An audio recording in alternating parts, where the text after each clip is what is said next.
Chapter 176. Shula knew how to answer. 2 years ago, he was still an apprentice on a remote mining planet, following a strange uncle to repair electrical appliances. Since he was young, he had a strong interest and talent in the field of mechanical repair. He had also set his life goal of entering the top mechanical company in the Federation. However, when he really became a researcher at the Shell Motor Corporation Research Institute, with the military rank of a civilian second lieutenant, and truly entered the core area of the Federation's research field, he still could not fully adapt to this change in role. Just like the Federation's proverb, when dreams become reality, it will still seem like a dream. The Shell Motor Corporation Research Institute, the 3 major military academies, and the Federal Academy of Science were all part of the same system. For Shula, this was a foreign world. He was familiar with the metal lines and chip components, but he was not familiar with the operating principles of this world. Hearing Professor Shen's slightly mocking and angry words, he fell silent. Only now did he understand that the seemingly pure academic world was not fundamentally different from the Jianghu that the orphans of the Donglin district mingled in. Speaking of which, it was true.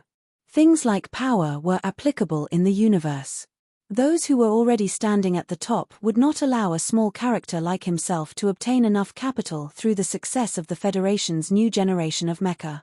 You don't have to worry about anything. At least I'm still alive. Looking at the silent Shula, Professor Shen suddenly thought of himself many years ago. He smiled bitterly and said, I think, whether it's the Academy of Science or the Research Institute, those fellows who have left the front line of research for a long time probably don't have the guts to steal my things. Shula smiled with some difficulty. While I'm still alive, I'll quickly get this done. Professor Shen put his glasses back on, bent over the table, and began to use his trembling fingers to lightly tap on the problem Shula had encountered. Shula did not disturb Professor Shen any further and quietly walked down the metal stairs. That afternoon, he saw Professor Shen's opinion on the holographic screen desktop. The problem that had troubled him for 3 hours became so clear after a few simple words of analysis. He easily found a breakthrough. Even as he marveled inwardly, Shula could not quite understand why the old professor would suddenly be so willing to help him. Moreover, the other should clearly know that these things involved the new generation of mecha for the Federation, but had little to do with the theoretical research that the old professor was most concerned about.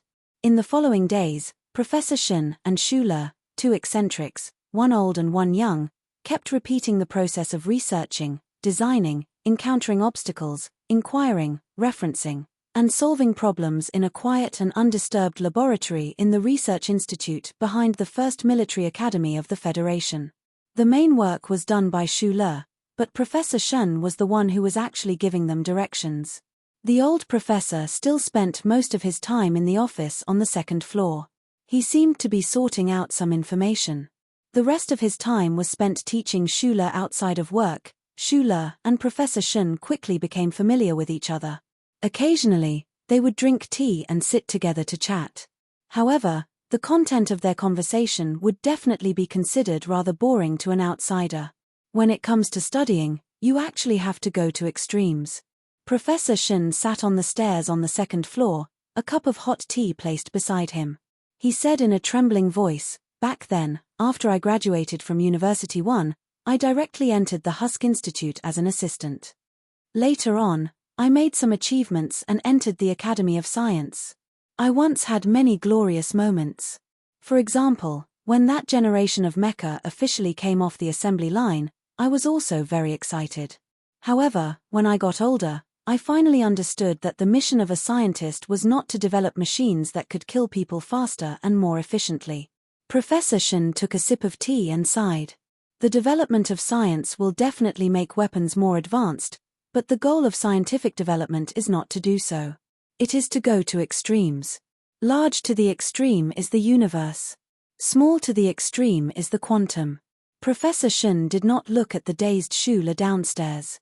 He continued, in the field of astrophysics, I am not very good at it.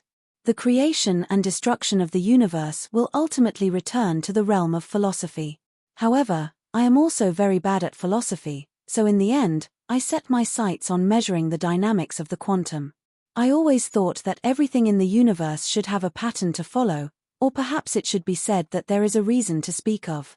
However, in the end, I realized that the smallest is the largest. It still has to return to the realm of philosophy. I said before, I am very bad at philosophy.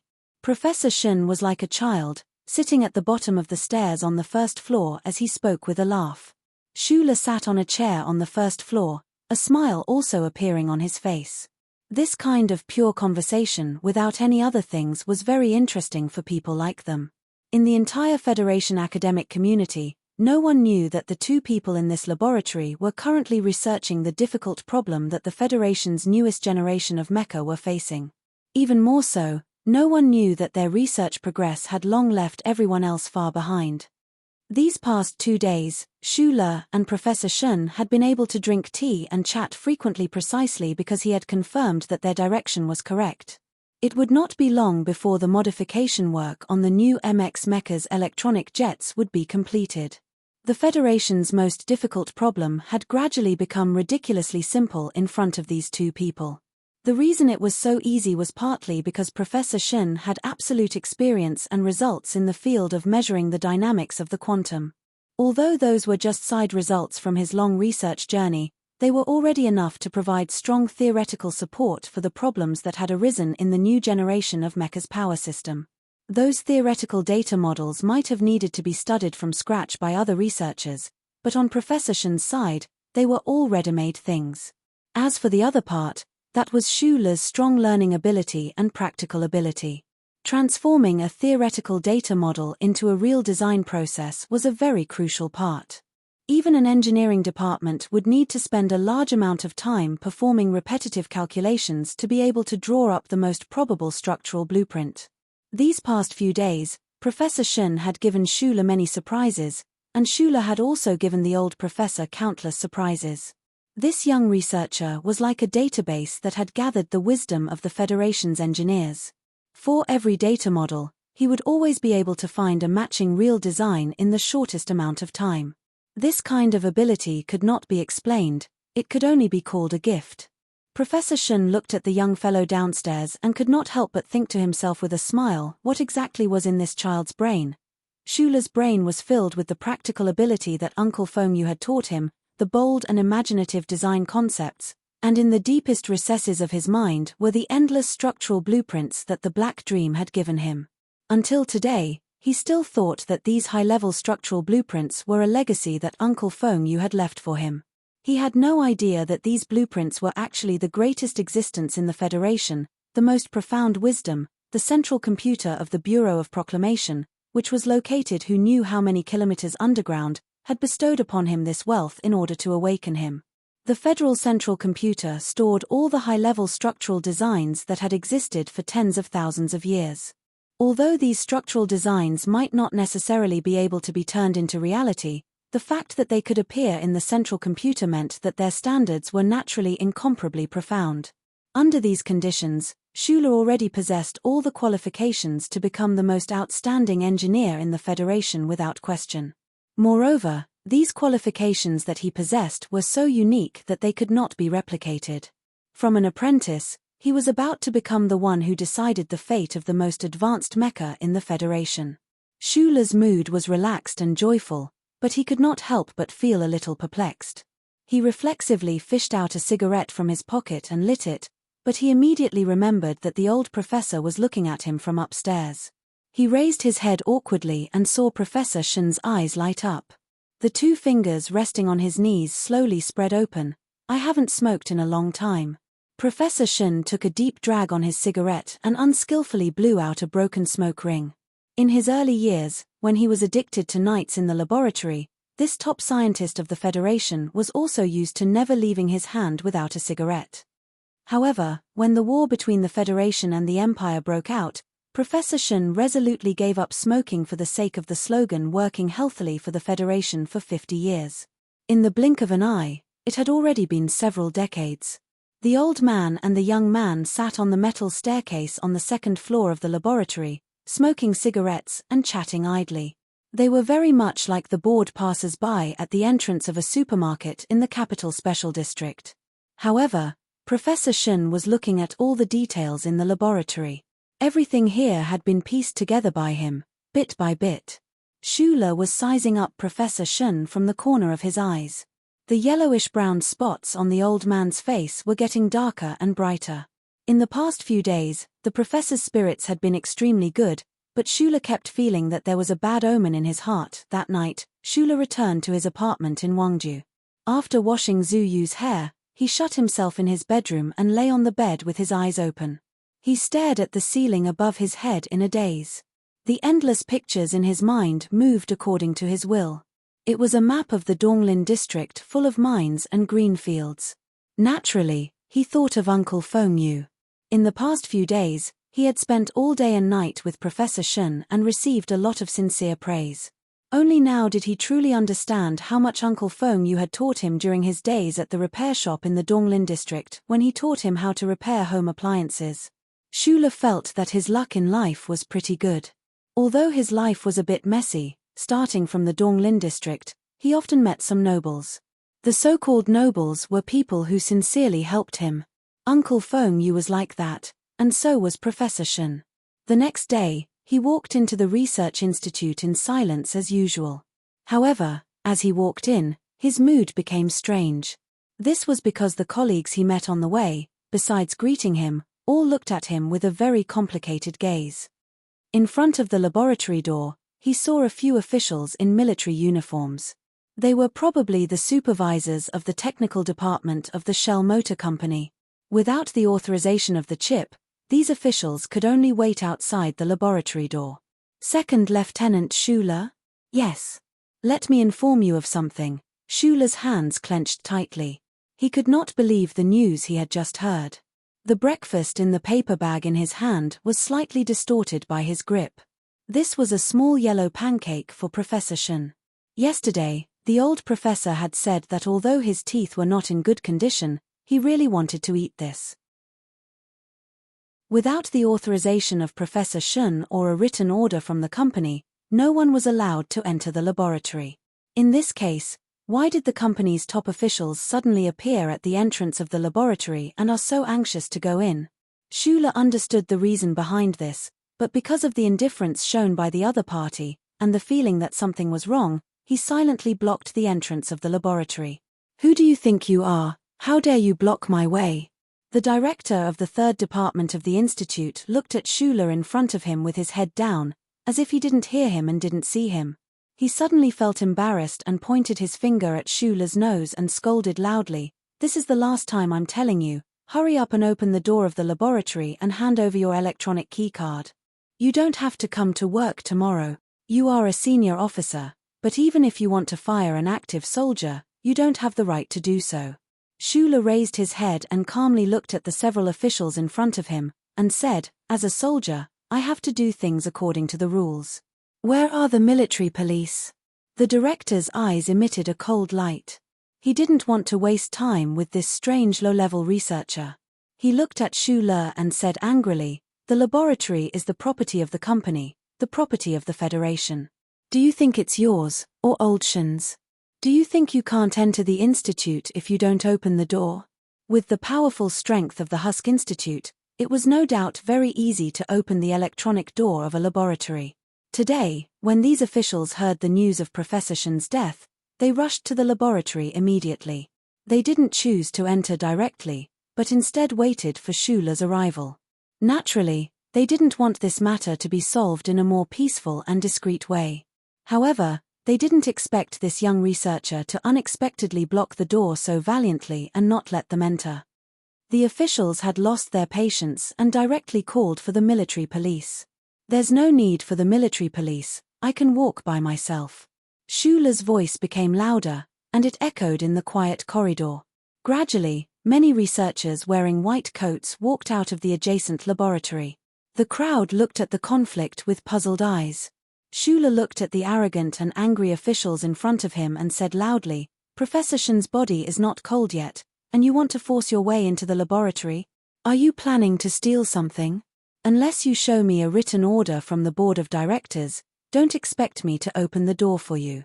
Everyone knows that when the person is gone, the coffee will naturally be cold." But Professor Shin has just passed away, and you can't wait to come here. Don't you think you are a bit too shameless?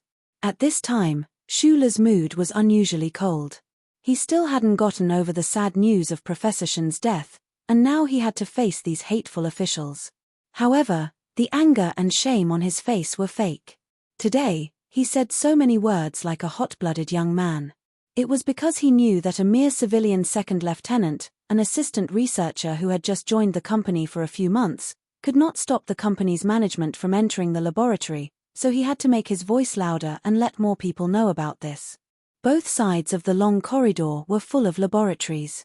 The staff of the research institute were not people who liked to watch a scene, but they all knew the news of Professor Shin's death last night. At this moment, they found that Professor Shin's assistant was arguing with the company's management, so they all cast worried eyes. They understood what happened and looked at the officials with disdain. Although they didn't know what was in Professor Shin's laboratory, the company wanted to seal the laboratory as soon as the professor passed away. From an emotional point of view, it was really difficult for them to accept.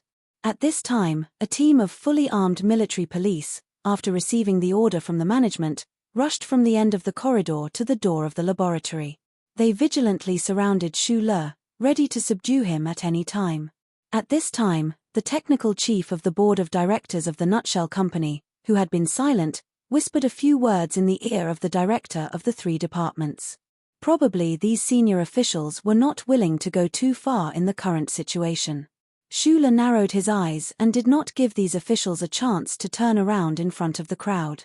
He directly said loudly, "If you have the ability, then force the door of the laboratory open today. If you don't follow the rules, then I will appeal according to the rules. I will sue the board of directors. If it doesn't work, then I will sue the Ministry of National Defense. If even the Ministry of National Defense is nothing in your eyes, then I will sue the Supreme Court. Don't underestimate my determination." After saying this, Shula did not look at the faces of the senior officials that were getting worse and worse. He directly pulled away the guns in the hands of the military police and walked out of the corridor without looking back. He tightly held the bag of small yellow pancakes in his hand and thought about what Professor Shin said yesterday. Everything in the universe should be reasonable. Walking to the empty and quiet parking lot of the research institute, not far from the military police who were monitoring him, Shula silently dialed a number. A few days ago, when he was smoking and chatting with Professor Shin, Shula got the old man's phone number. Thinking that the owner of the number had left this world, he naturally felt sad. Then he heard a voice from the other side of the phone. In the special ward area of the Chester Private Hospital, Shula silently looked at the car that was pushed into the cold room. Thinking about the peaceful face of the old man in the car, he took off the military cap on his head, held it in his arms, and bowed deeply. Father passed away very peacefully. Professor Shin's eyes were slightly red. He smiled and said to Shula, "Actually, when he was hospitalized last time, the doctor had clearly told him that he would not last for more than a few days." Shula thought about the work he had done with Professor Shin in the laboratory a few days ago. Now that he thought about it, he did not feel that the old man was gradually approaching death. Death is something that everyone will face. Professor Shin lowered his head and said, "In the last few days, when Father came home, he was in a good mood. I think it should have something to do with you." "Thank you." Shula did not know how to respond to this sentence, but he fell into a complicated mood. Facing the inevitable death, counting the last bell, the old man still calmly taught him and helped him. What kind of state was this? My relationship with Father was not very good in the past. It was probably because when he was young, he was always working for the Federation and neglected his family. When Mother died, he was not by her side. Professor Shin raised his head and looked at the closed door. He thought about his father, who was separated by a wall, and his voice became sad. "I used to hate him very much, but later, when I was doing the same work, I understood a little. That is why I did not marry. People like us who have dedicated our lives to science may not have the right to have a normal family life." Professor Shin turned around and said calmly, "Father changed his will 2 days ago. The laboratory in the 3rd department of the Research Institute will be given to you to continue using. Except for the relevant database rights in the agreement, which may be returned to the Federation, The other results of father's research, as well as the data and materials, he left them all to you. Chapter 178. Why me? These past few years, the Research Institute, First Academy, and the Academy of Science have all transferred over 40 research assistants to father's lab, but none of them lasted for more than 3 months. This is because everyone knows that the direction of father's research has no future. Professor Shen gazed at Xu Le with a gentle gaze and said, other than their daily work, those research assistants were not even interested in father's research on quantum dynamics. Before father passed away, he said that in all these years, you were the only one who had taken the initiative to flip through the things he had researched. Xu Le lowered his head in silence, a trace of guilt growing in his heart. When he had first entered the lab, he had not been any different from those research assistants. It was only because he was used to being squeezed dry by Uncle Feng Yu that he had been more proactive and diligent in his work. As for the field of quantum dynamics that Professor Shen had researched, Xu Le had not had any interest in it. If it were not for the fact that the Federation's newest generation of mecha had encountered a problem that coincided with Professor Shen's research, he might not have even opened that index tree. Thinking of this, a light flashed through Xu Le's mind. Vaguely, he seemed to have guessed why those senior technocrats had been so eager to enter the lab after Professor Shen had passed away.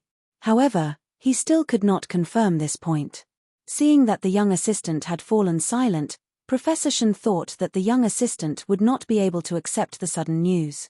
He smiled and said, "What I research is deep or veins. The direction of my research is completely different from father's. The things in that lab are useless even if he left them to me. If he left them to you, at least father will be able to account for the 10 or so years he spent researching alone."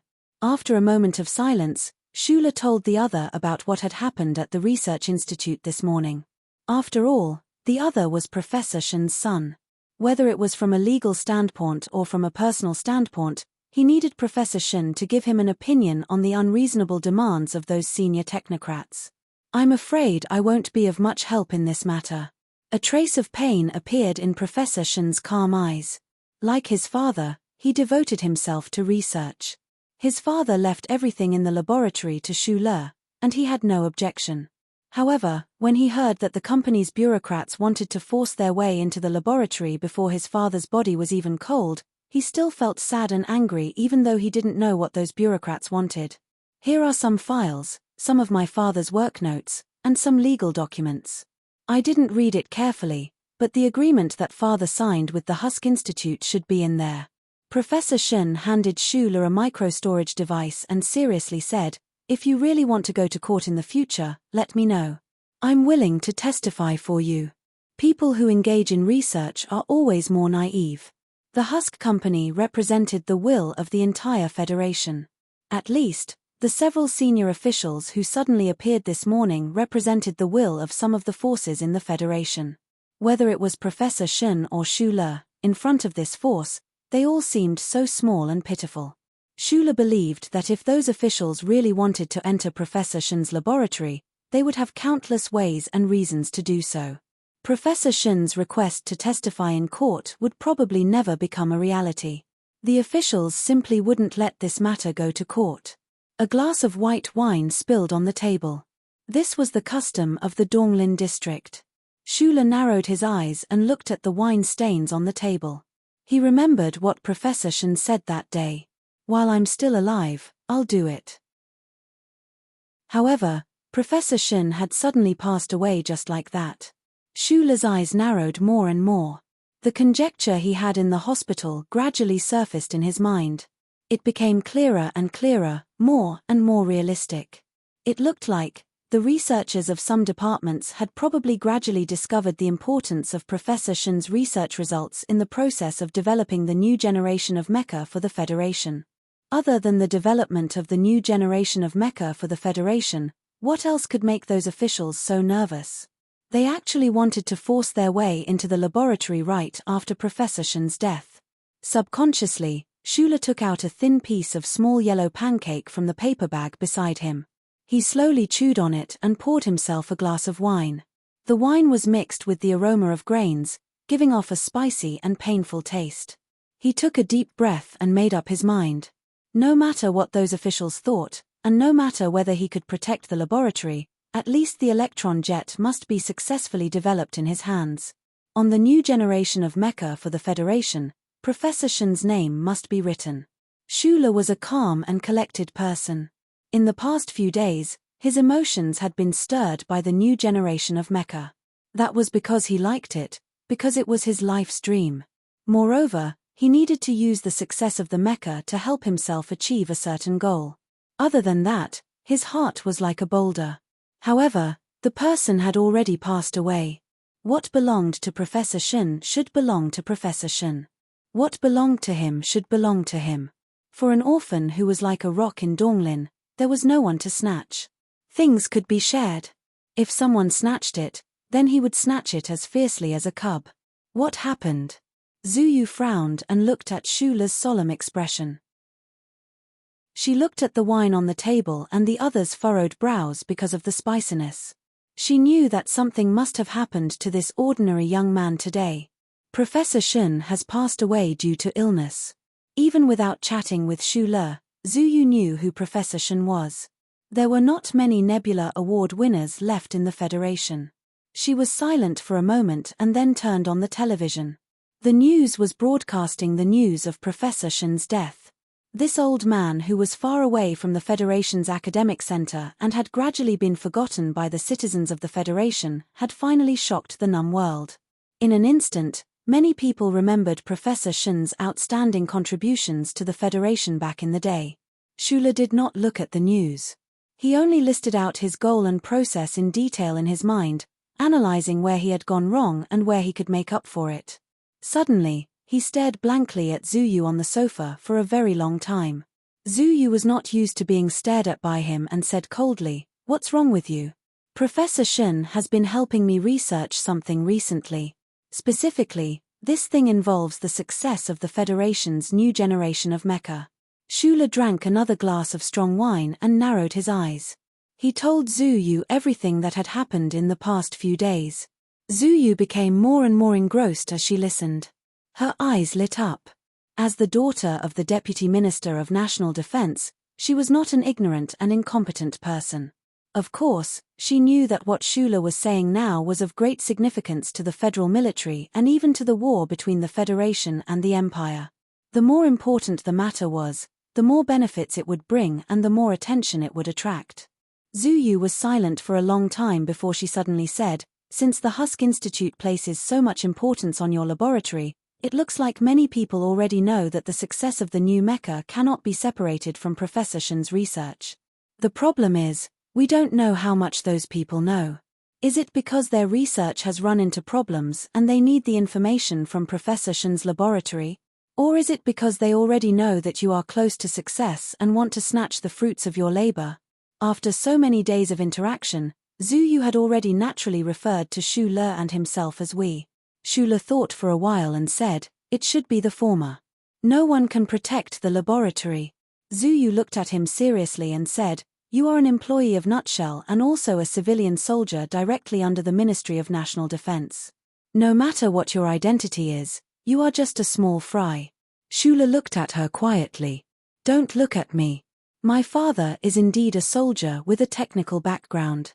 He should have some influence on Nutshell, but this matter, the benefits involved are too great." Zuyu lowered her eyes slightly and said, "Even if you ask Lady Tai to help, those people will not give up. You seem to have guessed which important person wants to snatch Professor Shen's things." Zuyu hesitated for a long time before saying softly, "The Federal Academy of Science." "Dean Lin." Shula frowned. He could not believe his ears. In the hearts of the average citizen of the Federation, the Federal Academy of Science was an incomparably noble and holy place. Dean Lin's prestige was even higher. Back when Shula was a mechanic, he had also greatly admired the expert who had single-handedly taken on the task of developing the M52 mecha. Dean Lin is the youngest Nebula Award recipient in history, 11 years earlier than Professor Shen. But there has always been an unconfirmed rumor. Back then, Dean Lin and Professor Shen worked in the same laboratory. Dean Lin's Nebula Award recipient results were plagiarized from Professor Shen's research. The head of the Academy of Science plagiarized. Can a person really be that shameless? Shula frowned. Zuyu raised her head and said calmly, "It's just a rumor. No one has proof, and no one dares to bring it up. The position of the head of the Federal Academy of Science is too sensitive, too detached. Neither the politicians nor the military are willing to offend him. To be able to discover the importance of measuring quantum dynamics from the development of a new mecha so quickly, and to be able to link it to the almost forgotten Professor Shen, this person's academic attainment must be extremely high. Moreover, he is very familiar with Professor Shen, and even has been secretly observing him all this time." Shula lowered his head, thinking seriously.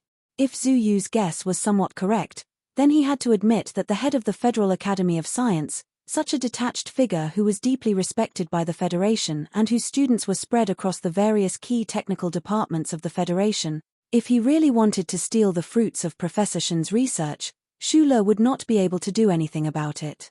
"How far are you from success with the new mecha you're researching?" Zuyu looked seriously into Shula's eyes. She had always thought that this ordinary small-eyed boy was destined to become someone great, but she really had not expected that this person would shock the entire Federation so soon after entering the research institute. "Not far. Give up on the lab," Zuyu said straightforwardly. With regards to the darkness of the upper echelons of the Federation, she had a more direct understanding than Shula, who had come from an ordinary background. "Do your best to create the new mecha. As long as it's done, even if it really is the Federal Academy of Science, you won't have to worry about anything." Shula knew that she was talking about a more practical method, but he did not want to give up on the lab, because it was the crystallization of Professor Shen's wisdom in his later years. "Although I'm not far from success, I still need the database in the lab. Without the lab, I can't do anything." "Then you have to think of a way to transfer the database out." Zuyu looked at him seriously. "Don't have any extravagant hopes.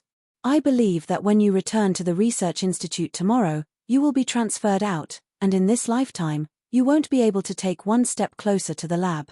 It was an impossible task to move the huge database in the laboratory from the Nutshell Research Institute, which was heavily guarded and had 3 layers of scanning. Although Shula trusted Zuyu's sharp judgment as an unmarried mother, he did not think in this direction. But the next day, when a group of fully armed military police ordered him to report to the Human Resources Department immediately, he understood that he had to do as Zuyu said. Shula looked at the military police in front of him silently. For the first time, he felt that it was difficult to reason with the old system of the Federation. Professor Shen believed that everything in the universe should be reasonable, so he was plagiarized, ostracized, and forgotten in a lonely laboratory. Chapter 179. Since when did the Federation have someone like you who doesn't respect his superiors? The director of the 3rd Department of the Shell Motor Corporation Research Institute held the rank of colonel. He sat on the chair in his office and scolded loudly. He looked at the ordinary-looking assistant researcher in front of him and thought about how he was stopped by this person at the entrance of the laboratory yesterday. His heart was filled with anger because his authority was being challenged. "From today onwards, you are transferred to the logistics department." The director looked at Shula with contempt. The way he used his authority to toy with his subordinates made him feel much better. He threw the documents in his hand at Lu Ju and scolded, "You'll see how I'm going to play you in the next few years." Shula picked up the personnel transfer documents from his feet and opened the folder. He found that he had been transferred out of the laboratory area and his next office was not far from the parking lot. From a researcher to a handyman, there was no doubt that this was a humiliation and a heavy blow. However, his expression was very calm. This calmness made the director feel that something was wrong. Last night, Zuyu had already helped him analyze the situation.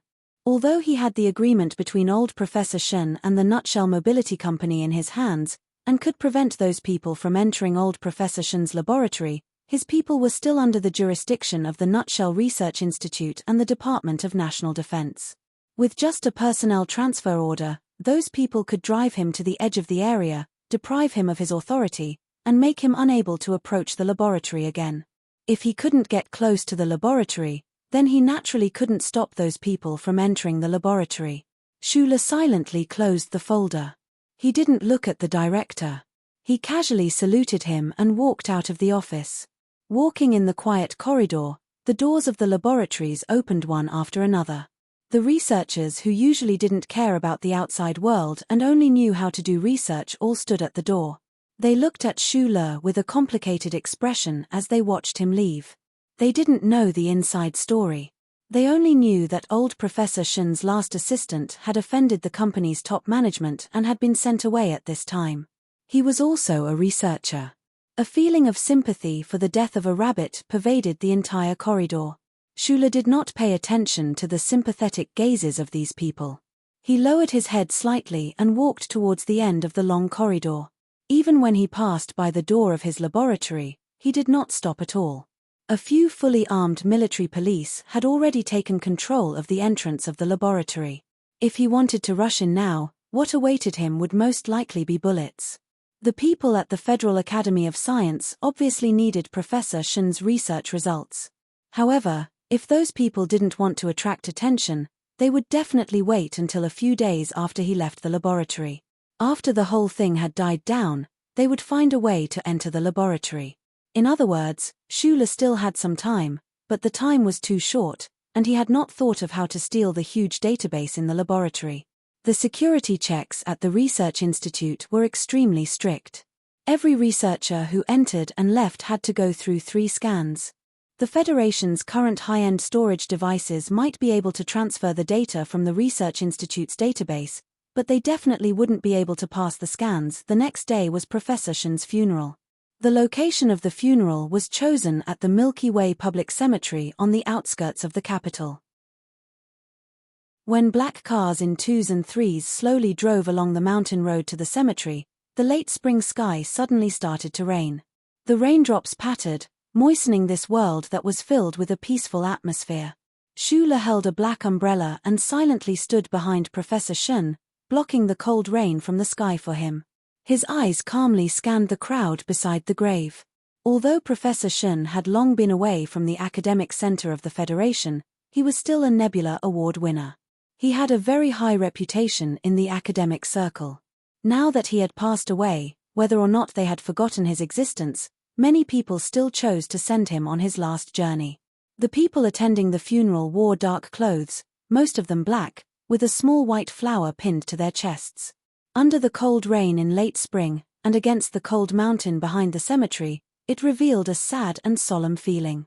Schüler's right hand firmly held the handle of the umbrella, not letting a single drop of rain fall on Professor Schön's shoulder. This old professor was sad about the death of his father, and he had to deal with so many things. He was mentally exhausted to the extreme. The heavy black coffin was slowly lowered into the deep grave. Schüler narrowed his eyes and looked at the coffin. His gaze seemed to penetrate the thick coffin lid and saw the respected old professor, whose face was full of age spots. In the end, he had accompanied him to smoke a cigarette. At this moment, Schüler's heart was even more peaceful and calm. Although until now, he still did not know how to protect Professor Schön's wisdom and prevent it from being stolen by those shameless academic authorities after his death, he knew that he had to do it. Otherwise, he would not be able to face the old man in the grave and himself beside the grave. When Professor Schön knew that Schüler was revising the design of the electron jet and had made great progress, he had warned him of the risks involved. However, the old professor himself probably did not expect that he would die faster than the doctor had expected. He was actually unable to protect Schüler until the successful creation of the new generation of mecha. Schüler retracted his gaze and scanned the people around the grave with a slightly scrutinizing gaze. Some of them were sincere, while others were pretending to be sad. Professor Schön, who was under his umbrella, would not pay attention to this, but he had to. The 3 major military academies had all sent representatives, especially the dean of the 1st Military Academy. However, the board of directors of the Shell Motor Company had only sent an honorary director. What made Schüler feel even colder was that for Professor Schön's funeral, the Federal Academy of Science had actually only sent an office director as a representative. That bald fatty was obviously just a small figure and did not show any respect at all. It seemed that the rumors that Zhu Yu had said were true. Professor Shun had left the Federal Academy of Science in anger a few decades ago, and the relationship between the two had always been extremely cold. All of this might be related to the unwarranted plagiarism incident. The director who had assigned Xu Le to the logistics department was exceptionally active today. There were many important people from the 3 major military academies. He acted as if he had done countless things for Professor Shun in these past few years. There was still no dirt. The director glanced at the foot of the mountain from time to time, as if he was waiting for someone to arrive. Xu Le's eyes narrowed. He saw 3 black cars earlier than the rest of the people in the cemetery. They were driving along the mountain road towards the cemetery. He did not know who was sitting in the cars. The black cars stopped at the entrance of the cemetery. As if to show respect, they did not drive directly towards the cemetery. A few people who looked like government officials surrounded 2 middle-aged men in the middle. They walked towards the cemetery. The crowd around the cemetery was slightly disturbed, and then moved aside to make a path for them. The identities of these 2 middle-aged men were worth the weight of everyone present. After the president's scientific advisor shook hands with Professor Shun, he stood beside the cemetery and read the president's handwritten letter to everyone with a heavy and nostalgic expression. He praised Professor Shun highly for his important role in the development of mecha for the Federation many years ago. Xu Le narrowed his eyes and looked at everyone's expressions in the drizzle. He knew that the so-called funeral was just another form of communication, but when he thought of the old professor's body in the cemetery, he always hoped that this kind of communication would end quickly. The president's scientific advisor was naturally the most respected person present, but Xu Le did not pay attention to him. He only used the corner of his eyes to size up the high-ranking officer beside the scientific advisor. The high-ranking officer who was not wearing his military uniform today. That person was about 50 years old. His hair was white, his face was heavy and determined, and his eyes were calm and powerful. Although he was wearing civilian clothes, he still gave off the unique aura of a soldier. Deputy Minister of National Defense Zhu Yingxing. He was born a technocrat and had been promoted since the General Equipment Base. He had been promoted 2 ranks consecutively from the Deputy Director of the Logistics Department to the Deputy Minister of National Defense. According to internal news in the capital, if Senator Parbre successfully became the president, this person would undoubtedly be the only candidate for the position of Minister of National Defense. Deputy Minister Zhu had been dealing with the equipment of the federal military all his life. Naturally, he had a close relationship with the academic community represented by the 3 military academies and the Nutshell Mobility Company. Today was the day of Professor Shun's funeral. The federal military would certainly send a representative with great influence. It was only natural that he would show up. Xu Le glanced at Deputy Minister Zhu from the corner of his eyes. He remembered that when the Deputy Minister shook hands with Professor Shun, he had also looked at him from the corner of his eyes. His mood became a little strange. The other party must have already known who he was, and the child in Zhu Yu's womb. He had speculated many times that he would meet Zhu Yu's father, but he never would have thought that it would be at a funeral. After reading Mr. President's handwritten letter, the scientific advisor whispered a few words with Professor Shun and expressed his personal sympathy. Only then did he take off the white flower on his chest and gently put it into the grave. When there was a beginning, there was an end. The people who attended the funeral threw the white flower on their chest into the grave. There seemed to be a layer of white snow floating on top of the black coffin. The scientific advisor left first. The funeral gradually came to an end. Deputy Minister Zhu, who represented the federal military, did not leave. He and the dean of the 1st Military Academy were whispering something somewhere in the cemetery. Xu Le held an umbrella and accompanied Professor Shun to return the greetings to the people. Suddenly, he tightened his grip on the umbrella and slowly turned his head. He saw that somewhere in the cemetery, there was only Deputy Minister Zhu under a tree. The other party was looking at him coldly. There was a hint of scrutiny in his cold eyes. Xu Le narrowed his eyes. He did not impolitely look at this important person. Instead, he lowered his head and whispered a few words in Professor Shun's ear. He handed the umbrella to Professor Shun and then walked under the tree in the drizzle. The director of the research institute, who had just sent the scientific advisor away, was about to seize this rare opportunity to get closer to Deputy Minister Zhu. However, he suddenly saw the young assistant, who he had a very bad impression of, walking toward Deputy Minister Zhu. He could not help but stop for a moment. Endless doubts arose in his heart.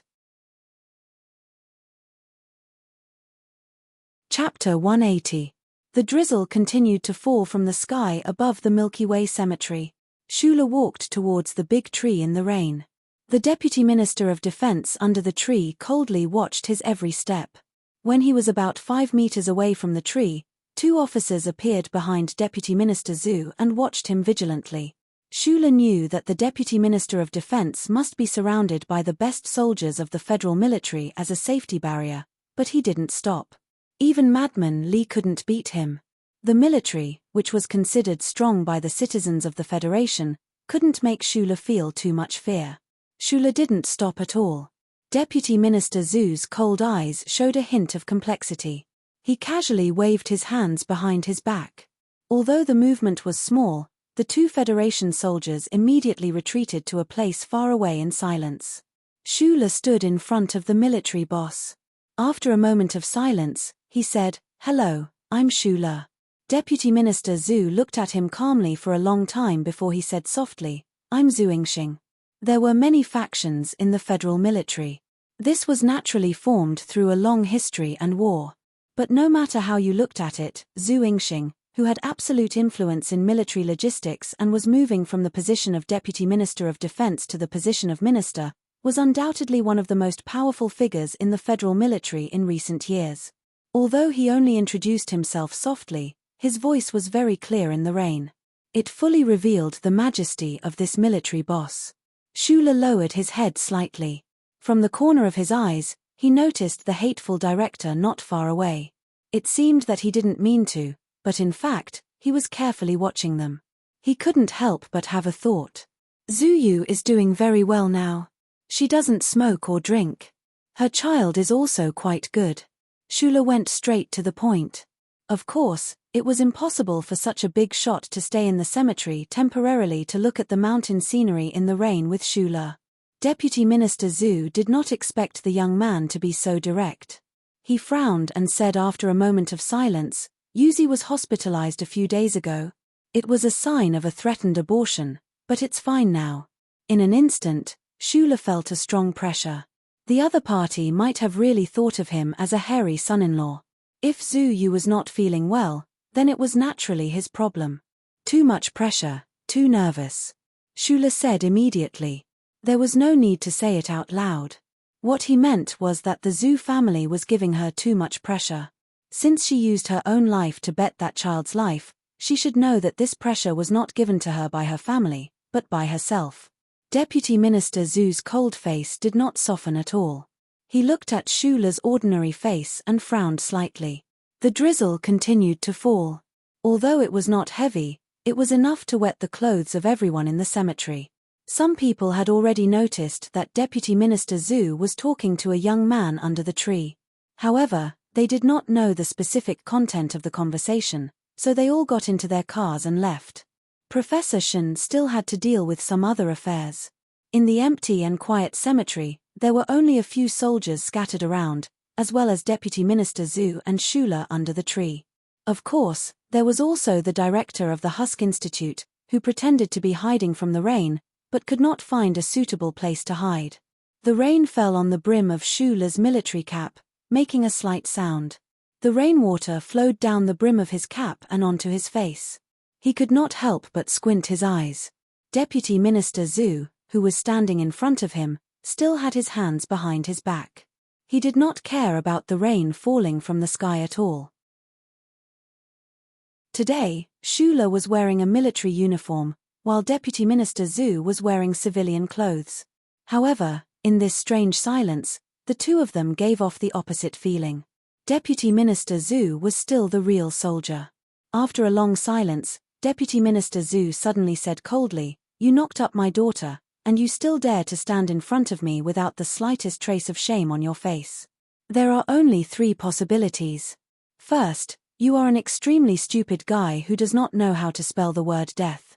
Second, you are very confident in yourself and shamelessly trying to use this to gain some benefits. However, this is even more stupid. Shula stood upright in the rain and calmly looked at the cold face of Zhu Yu's father. However, he gradually began to feel nervous. The person chosen by Tai Jiyuan should not be this stupid. Deputy Minister Zhu looked at him coldly and said, "You dare to stand in front of me like this, so it can only be the third possibility." Shula didn't know how to respond. He could only stand silently in the rain, under the tree, and honestly stand in front of this big boss of the military. Deputy Minister Zhu suddenly sighed. He narrowed his eyes in the rain and half-turned his body to look at the misty fog at the foot of the mountain. He slowly said, "After all, you did not discipline your own daughter well. I don't care who you are taking the blame for, but since it is not Tai Jiyuan, and you took the initiative to take the blame, then you can continue to be the scapegoat." When Shula heard the first part of the sentence, he was touched. He thought about how arrogant and cold the Zhu siblings were when he met them in Linhai. As a father, he was indeed a failure in disciplining his children. However, when he heard the second part of the sentence, Shula's body suddenly tensed up. He suddenly raised his head and stared blankly at Deputy Minister Zhu's face, which had suddenly aged a lot. He did not know what to say. This military boss had actually guessed the truth of the matter so easily. Shula looked at him in shock. His hands, which were exposed outside his military uniform, clenched slightly. It was not to be cautious, but to hide the shock in his heart. At this moment, Shula finally understood why the most mysterious Thai family of the 7 major families in the Federation had decided a long time ago to fully support the general in front of him. This was definitely not because of the relationship between Tai Jiyuan and Zhu Yu when they were young. Instead, it was because the military boss in front of him had enough ability and intelligence to win the respect and help of the Thai family's wife. Thinking about that Major Zhu and Zhu Yu, who was now living a pig-like life in the Wangju apartment, Shula couldn't help but feel a little absent-minded. This father was indeed much more powerful than his children. Since you've chosen to take the blame, then continue to do so. Although it's a bit heavy, I'm sure it'll bring you some benefits. Deputy Minister Zhu didn't look at Shula. Instead, he stared coldly at the foot of the mountain and prepared to leave. Shula lowered his head slightly and quickly digested the previous conversation in his mind. Suddenly, he raised his head and walked forward with a smile. He gently hugged Deputy Minister Zhu's body as if he was an elder. They hugged intimately and politely, then instantly separated. When Deputy Minister Zhu saw that this young man was hugging him, a strange look flashed across his calm eyes. However, immediately after, a strange smile appeared on his face. Not only did he not stop the young man, but he also raised his hand and gently patted Shula's back. Deputy Minister Zhu and Shula separated. The smiles on their faces disappeared and they looked at each other calmly. There was a hint of anger in the Deputy Minister's eyes because he had been used. However, Shula knew that the other party's anger was not very strong, so he was not afraid. He calmly looked into Deputy Minister Zhu's eyes. He thought to himself, "Since I am going to take the blame for the Zhu family, why don't you take the blame for me too? Yuzi and I will go home to see you in a few days." In the drizzle of the Milky Way Public Cemetery, the words that Shula said to Deputy Minister Zhu were particularly clear. The shameless director of the Husk Institute's 3rd department was sitting in a chair in a daze. Yesterday, at Professor Shen's funeral, he made a very shocking discovery. The young assistant researcher who dared to disobey orders from his superiors and not allow him to enter the laboratory and was sent to the logistics department by him, seemed to have a very close relationship with Deputy Minister Zhu. As an administrative official, this director did not have any achievements in the field of technology that were worth praising. The reason why he was able to continuously rise within the Shell Motor Company was because of his interpersonal relationships. Although the director of the Shell Motor Corporation Research Institute only had to answer to the board of directors, who was Zhu Yingxing, he was the most likely person to take over the position of the Ministry of National Defense after the election. If he offended Zhu Yingxing, he would only have a very miserable ending in the future. When the director thought about the previous phone call to inquire about the news, his face turned extremely pale. That ordinary second lieutenant actually made Deputy Minister Zhu's daughter pregnant. Looking at the scene yesterday, Deputy Minister Zhu did not seem to be very angry with this young man who brought shame to his family. Speaking of which, his daughter was pregnant. What other choice did he have other than marriage? How did that young man named Shula get so lucky? The director quickly thought in his mind. If Shula married the daughter of the Zhu family, then he would be the son-in-law of the deputy minister. Next year, he would be the son-in-law of the Minister of National Defense. 2 days ago, he pointed at the son-in-law of the Minister of National Defense and scolded him. Yesterday, he even chased him away to do cleaning work. When the director thought about this, other than cursing Shula in his heart, he also felt an unprecedented sense of crisis. At this moment, there was a knock on the office door. The expression on the director's face suddenly became calm. He looked at Shula, who pushed the door open and walked in.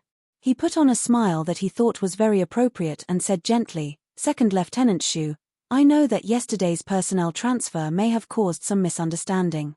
I didn't want to explain anything, but I'm worried that if this continues, there may be some problems."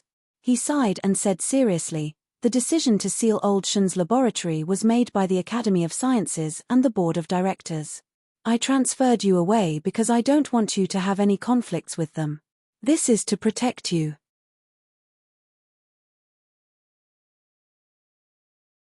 Chapter 181. Hearing Shula's request, the director was taken aback. He did not respond immediately, but instead smiled and said, "Second Lieutenant Shu, there are many other research departments in the Research Institute's 3 divisions. Which one are you more interested in?" Shula didn't answer him. She just lowered her head and remained silent. The atmosphere in the office instantly became somewhat tense. The director used a handkerchief to wipe the cold sweat from his forehead, and said with some difficulty, "This matter is really a little difficult to handle." Although he did not know the inside story, yesterday morning, the technical supervisor of the company had directly requested that Professor Shun's laboratory be sealed. Moreover, there was also the shadow of those big shots from the Federal Academy of Science behind the scenes. He was just an administrative officer, so of course he did not dare to offend the other party. The problem was, the young second lieutenant standing silently in front of him right now did not seem like someone he could offend either. Right then, Shula repeated, "I'm just going in to take some personal things." The director wiped away the increasing amount of cold sweat on his forehead, his mind turning quickly. He did not want to offend either side, and even more so, did not dare to offend them. If this son-in-law of the Deputy Minister of Defense only wanted to enter the laboratory to finish up some loose ends, the other side would not be too displeased. The Husk Institute's data security measures were excellent. If this person was allowed to enter the laboratory, he would not be able to cause damage to the database and everything in the laboratory without alerting the security department. Thinking of this, the director made up his mind. He raised his head and said seriously, "The Board of Directors is currently processing the written order. Tomorrow morning. Second Lieutenant Shu, if you move quickly, there should be no problem." Shula nodded and left the office. Although until now, he still had not thought of a way to steal Professor Shun's research results and the repair design of the MX prototype mecha, at least he would be able to enter the laboratory tomorrow. When the time came, he would take one step at a time. If it really did not work out, he would have to use physical methods to destroy all the storage devices. However, if he did that, it would be a pity and a disservice to Professor Shun. In a high-rise building on 7th Avenue in the Special Capital Region, the top floor of the Sanlin United Bank's headquarters was a dome made entirely of high-strength glass. It greedily absorbed the light and heat of the sun, allowing the green plants on the top floor to grow happily. In the spacious top floor of the building, there was only a desk made of black sea wood. Behind the desk was a chair, and in front of the desk was a sofa. It seemed particularly lonely, but the person behind the table was very used to this kind of loneliness. His family had stood at the top of the Federation's financial world for countless years. This kind of loneliness was actually a kind of glory. At the age of 27, he was already the vice president of the Sanlin United Bank, and the heir to one of the 7 major families in the Federation. He was used to standing on the top floor of the tall building in the Capital Special District, watching the joys and sorrows of the common people below his feet through the glass. But today, he wasn't looking at the scenery. Instead, he looked at the intelligence files on the table seriously. After a long time, he looked up and said calmly, "We must get the data in the third laboratory of the Research Institute. This is Secretary Luo's request." Although the Academy of Science can pressure the Nutshell Board directly, the assistant researcher seems to be a little troublesome. Opposite the desk stood a blond young man in a military uniform. He was Park Ji-ho, an intern at the Shell Motor Corporation Engineering Department. This proud and outstanding young man slightly lowered his head, carefully listening to the instructions of the person behind the table. He didn't dare to look up at the other party. He could get along with the seventh young master of the Li family, Li Xiaotong, like friends, but the real heir of the Li family behind the table was as dazzling as the sun. Park Ji-ho even suspected that if he dared to look at the other party, his eyes would be blinded. How could there be such a beautiful man in the Federation? How could he be so dazzling? Li Xiaozhu was the most beautiful man in the Federation. His eyebrows were as clear and bright as bamboo leaves in a painting. The windshield outside the Sanlin United Bank building was blocked by a glass wall, but that pair of bamboo-like eyebrows seemed to be gently swaying in the wind. He smiled and looked at the cautious Park Ji-ho in front of him, and said, "If you handle this matter well, I will recommend you directly to the Federal Academy of Science. Maybe you can become Dean Lin's student." The expression on Park Ji-ho's face finally changed. He gently clenched his fists that were hanging by his side. When he entered the Nutshell Mobility Company from the military academy, he had always thought that he was outstanding. However, he did not expect that he would always be suppressed by Juyu from the first academy. Then, during the spring recruitment exam, there was the poacher named Shula, directly enter the Federal Academy of Science and become the dean's student. This was as wonderful as a dream. The laboratory has been sealed. The written order from the board of directors will be sent the day after tomorrow. I don't understand why you still want to deal with the second lieutenant at this time. Park Ji-ho didn't lose all rational judgment because of this wonderful dream. Li Xiaozhu raised his head, looked at him with a trace of appreciation, and said, "You don't need to understand how I do things. You just need to do it." He didn't explain, but it seemed that the young master of the Li family wasn't unhappy. Park Ji-ho secretly sighed in relief. At this time, Li Xiaozhu lowered his head again and seriously looked at the documents on the desk. He suddenly said, "Since he is the future son-in-law of Minister Zhu, be careful. Don't kill anyone. After the Lin Hai Stadium incident, the Tai family is going crazy. I don't want that old lady to go crazy." Park Ji-ho was silent for a moment, then suddenly said, "In the Lin Yuan restaurant, that person didn't lose to Madman Li." The meaning of this sentence was very clear. If he didn't use firepower, Park Ji-ho had no confidence that he could take care of that young second lieutenant. Li Xiaozhu didn't explain his thoughts. He just waved his hand. The sunlight seeped in through the glass walls in all directions. The multilayer glass structure could adjust the angle of the light that entered the building space. The light that entered the building space was not dazzling, nor was it burning. It was just warm and clear. In the empty office, Li Xiaozhu was silent for a long time. Then, he walked to the side of the glass wall and looked at the buildings of different heights in the Capital Special District. He was silent for a long time. Ever since the young master of the Tai family left Lin Hai, there was no trace of him. It seemed that after the assassination, the Tai family had become more vigilant and careful. Li Xiaozhu didn't really care about the young master who wasn't even 20 years old. Although the elders of the family had always maintained vigilance and even respect for the Tai family, he always felt that this kind of family that valued tradition too much was slowly losing its vitality. The Tai family had only one son for 7 generations. This was an advantage, but also a fatal weakness. Li Xiaozhu squinted his eyes and looked at the shadow under his feet on the streets of the Capital Special District. He couldn't help but feel a little envious. At least that brat Tai Jiyuan didn't have to worry about the distribution of power in the family. However, if this brat died, the Tai family would be finished.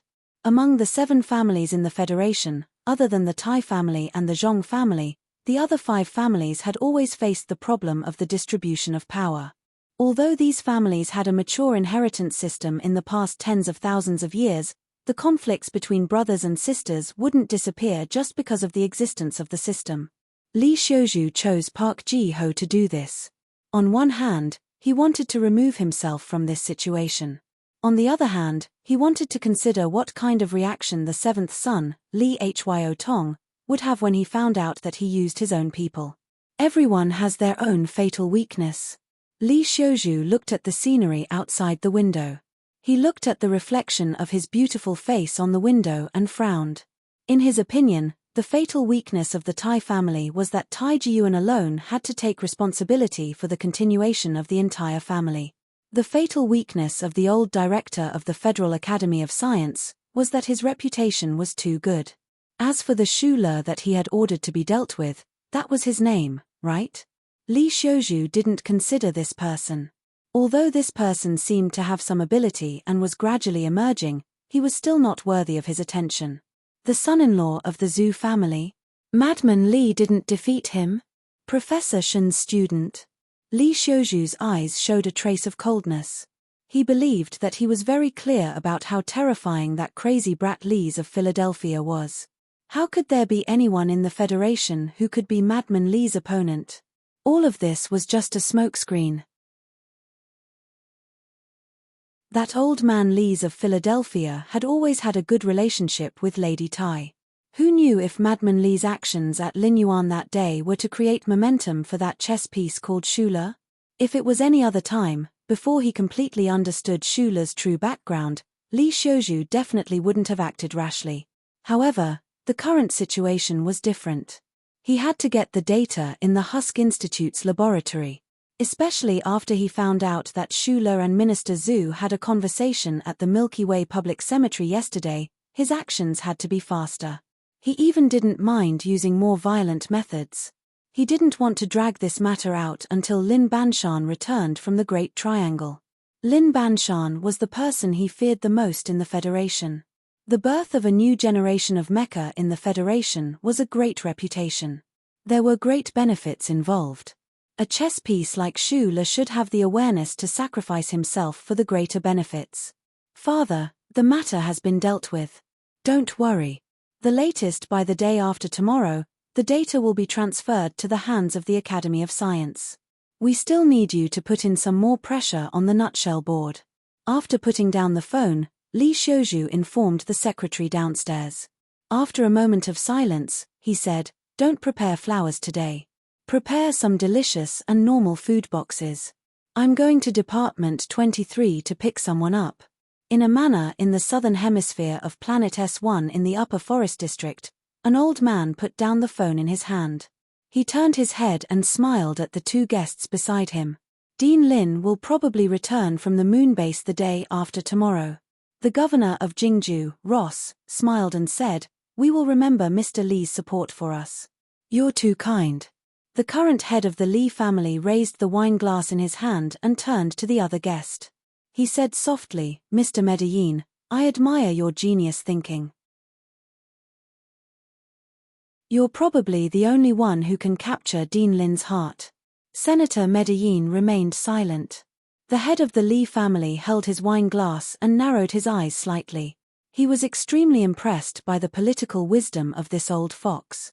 If at this critical moment in the presidential election, the Federal Academy of Science, which had always been apolitical but held an extremely high position in the hearts of the Federation voters, suddenly expressed opinions that leaned towards their side under the leadership of Dean Lin and even directly joined their electoral camp, what kind of heavy and powerful blow would that be?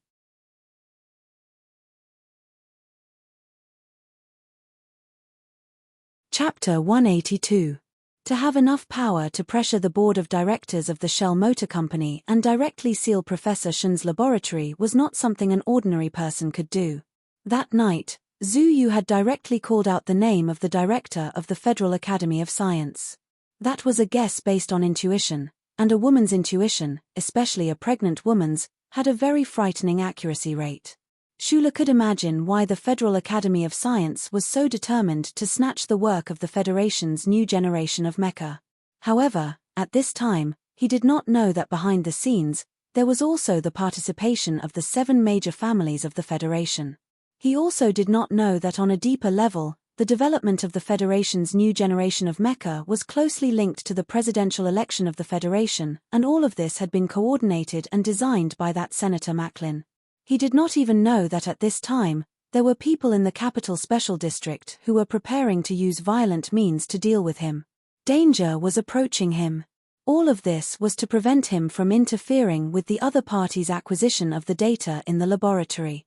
The black car drove smoothly on the wide road of Wangju.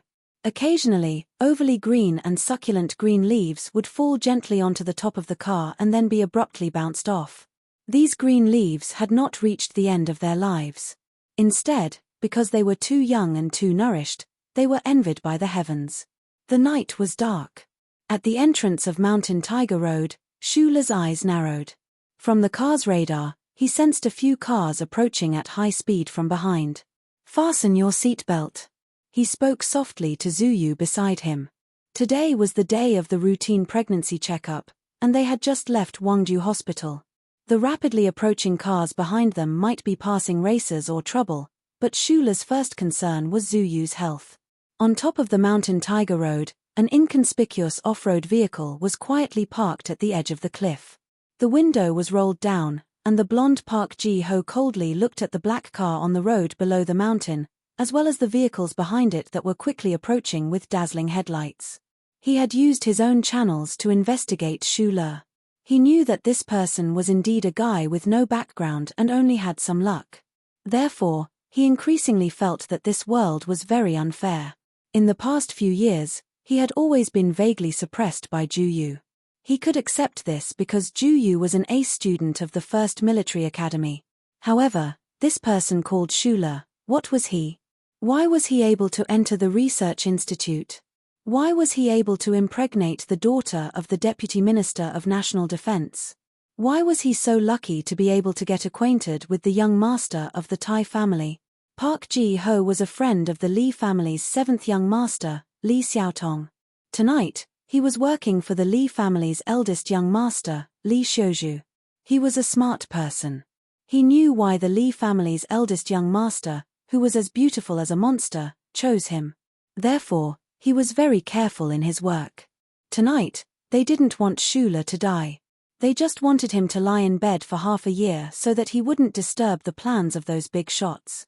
This mission wasn't difficult to complete. The difficult part was that Park Ji-ho didn't want to expose himself to those people. Although he didn't know how powerful Shula's background was, he still didn't want to face the anger of those people who had nothing to do with him. In fact, this matter didn't require him to do anything. He only found out about Shula's schedule tonight. Then, through some channels, he told those arrogant and vengeful rich second generations in the capital. Park Ji-ho still remembered how Shula humiliated those rich second generations at the entrance of Green Mountain Park that night. With this kind of opportunity, those rich second generations would definitely not let it go. He only needed to calmly watch this scene unfold on the cliff and make sure that Shula wouldn't die. He would only be disabled. If anything unexpected happened, he could immediately remedy it. Sensing that there was danger approaching from behind, Shula's expression didn't change at all. After Zuyu fastened her seat belt, she frowned slightly and looked at him. She didn't understand why he was so calm. The black car didn't speed up. Instead, it slowly slowed down and finally stopped at the entrance of Hushan Road.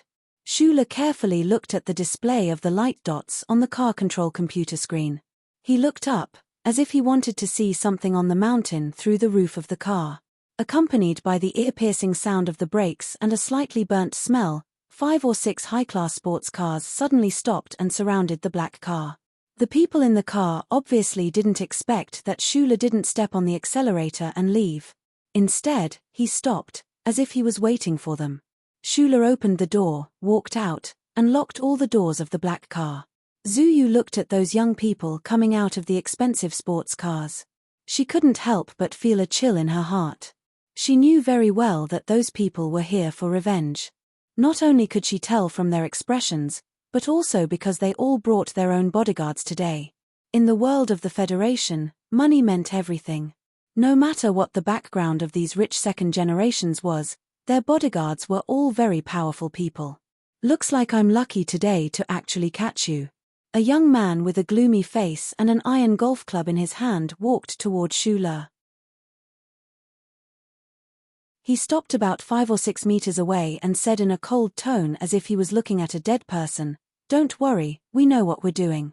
At most, we'll break one of your legs." More than a dozen people surrounded Shula. Obviously, the valiant men walking at the front were all bodyguards. Shula narrowed his eyes and looked at the crowd around him. He could feel the abilities of those bodyguards. At the same time, a trace of doubt appeared in his heart. These people obviously didn't bump into him. They came prepared. The problem was that he didn't have any deep hatred with them. Who would deliberately target him? Shula's silence seemed a little strange in the eyes of these people. The young leader said with a sullen face, "Don't talk nonsense. Cut his 2 hamstrings. Let's see how he can step on the gas pedal in the future." Shula had already forgotten what these people looked like, but when he heard this, he remembered that this young man was the owner of the white sports car that he had knocked into the flood ditch that night. A bodyguard slowly pulled out a knife from his waist. The knife was as cold as water in the night, but there was a faint smell of blood. It seemed that he often saw blood. Shula narrowed his eyes. He knew that he was unarmed. In the eyes of these people, he was like a lamb waiting to be slaughtered. He had never figured out the identity of these young masters, nor did he want to figure it out. However, looking at the people the other party had brought today, they were indeed professionals. Especially that saber, 7 sabers. The cold gleam on them did not flash at all, but it made his heart somewhat cold. The Federation strictly controlled firearms.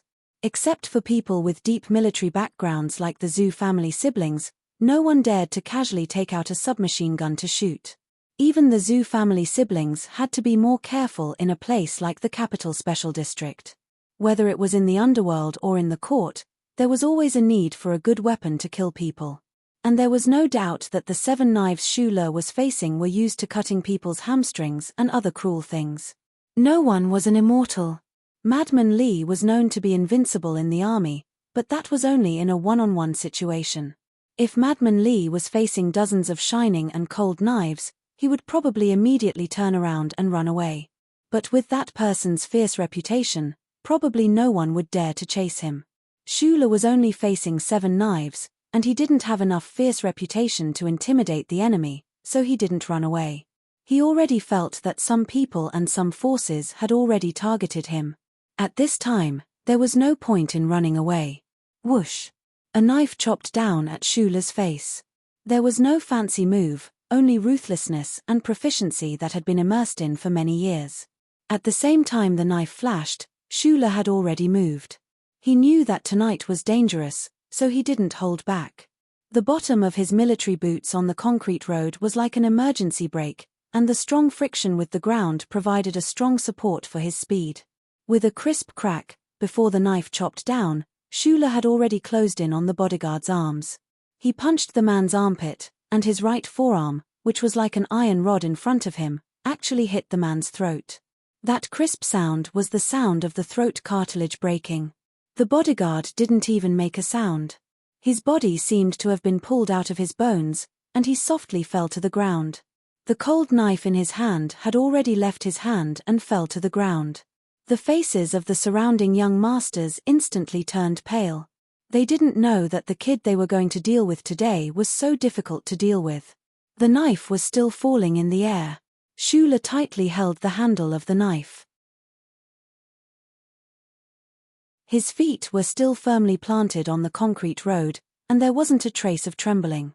Only when his feet were firmly planted on the ground could he use the 10 moves he had learned from Uncle Feng Yu to show the slyness and ruthlessness of his strength. Shula believed in his fist, but the knife was always harder than his fist. So he tightly gripped the handle of the knife, lowered his head, and rushed into the snowy light formed by the remaining 6 knives. Rip!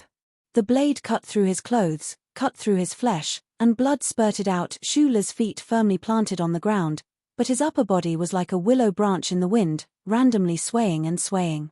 He displayed the close combat techniques that had been deeply ingrained in his mind to the extreme. In the light of the knives, he narrowly dodged and rushed forward. He had a pair of eyes that were good at capturing all traces. In his body, he had the most tyrannical power of the Federation. He had the most ruthless techniques. Swoosh, swoosh, swoosh, swoosh, the blade light shattered the night sky. It was only a matter of a moment, and the sound of the cold blade cutting through the air suddenly stopped.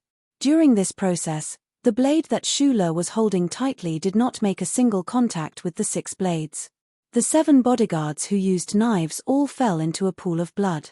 Some of them had their throats broken, some had their thighs severely slashed, and even more had a miserable cut on their chest and abdomen.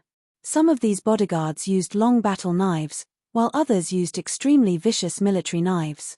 At this time, they all fell to the ground in a mess. Shula held the long knife and silently stood in front of the black car. The cut on his back began to bleed.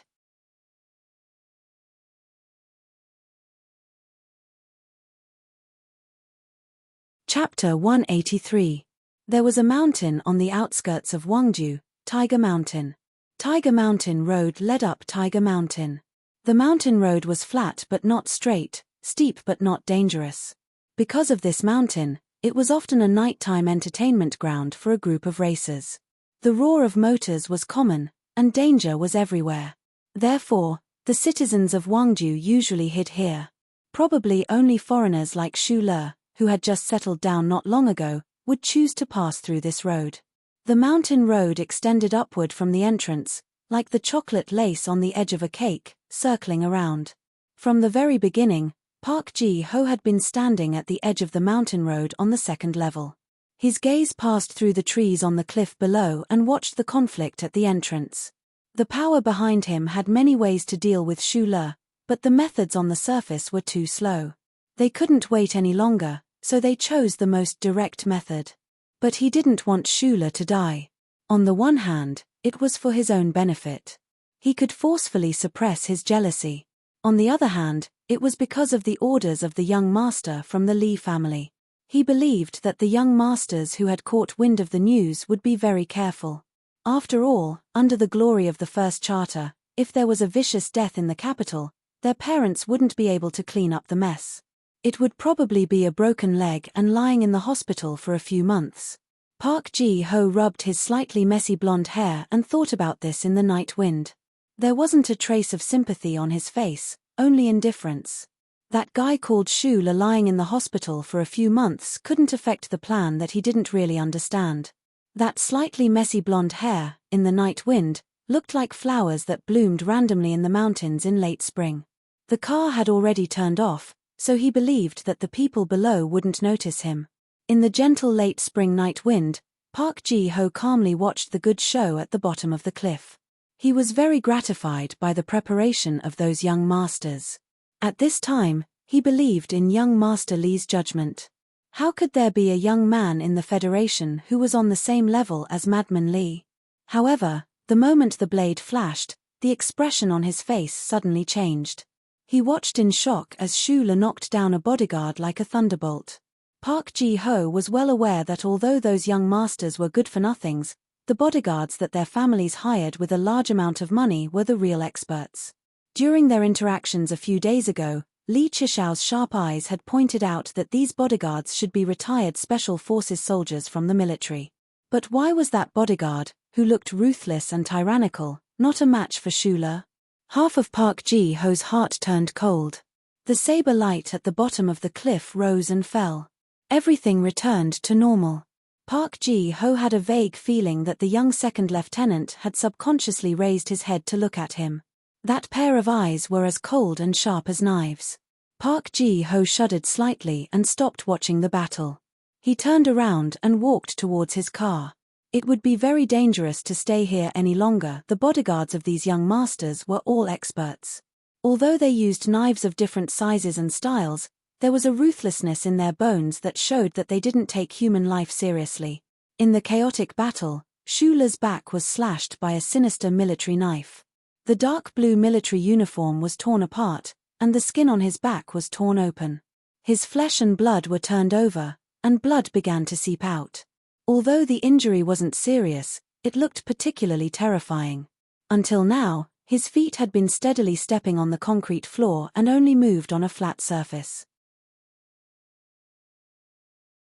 Like the deep roots of an old tree, he channeled all his strength into his body, making each of his attacks more powerful and accurate than before.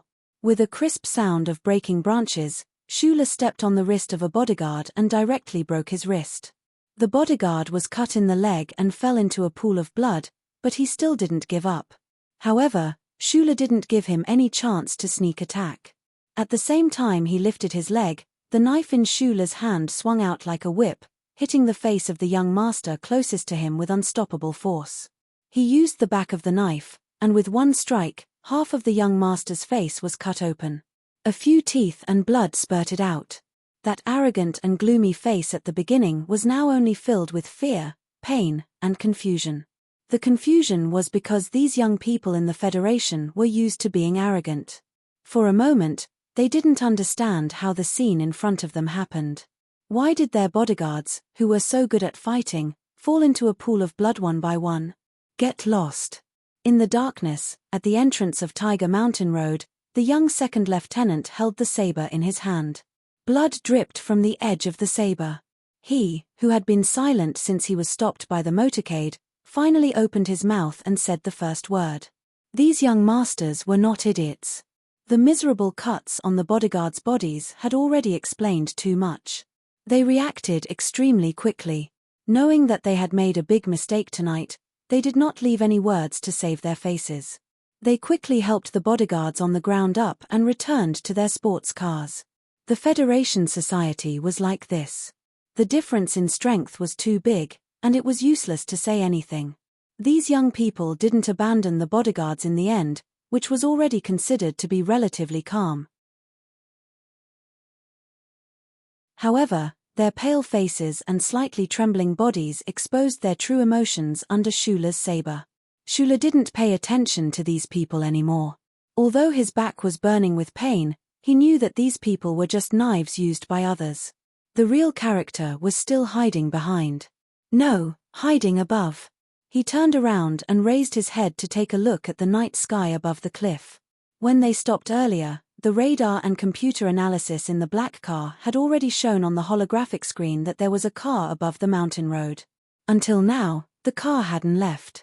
It was very clear that the owner of the car had been watching this scene with cold eyes. Shula took off his clothes. The torn clothes on his back rubbed against the flesh and blood. It was very painful. His eyebrows furrowed. However, he found that Zuyu in the black car was looking at him in a daze. He threw the military uniform over and blocked the window of the black car. He didn't want a pregnant woman to see the blood on the concrete floor and the remnants of the flesh and blood. While the military uniform was still floating in the air, Shula had already rushed toward the cliff. That familiar burning sensation had been circulating in his limbs for a long time. The powerful explosive force made him suddenly move so shockingly fast.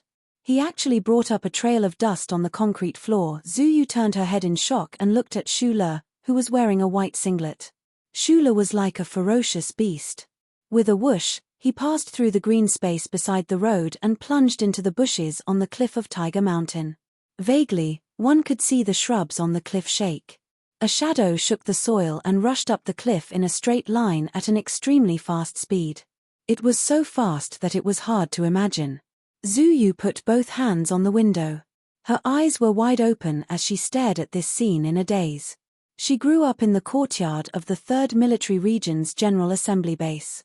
In this life, she had seen more soldiers than the average Federation citizen on TV.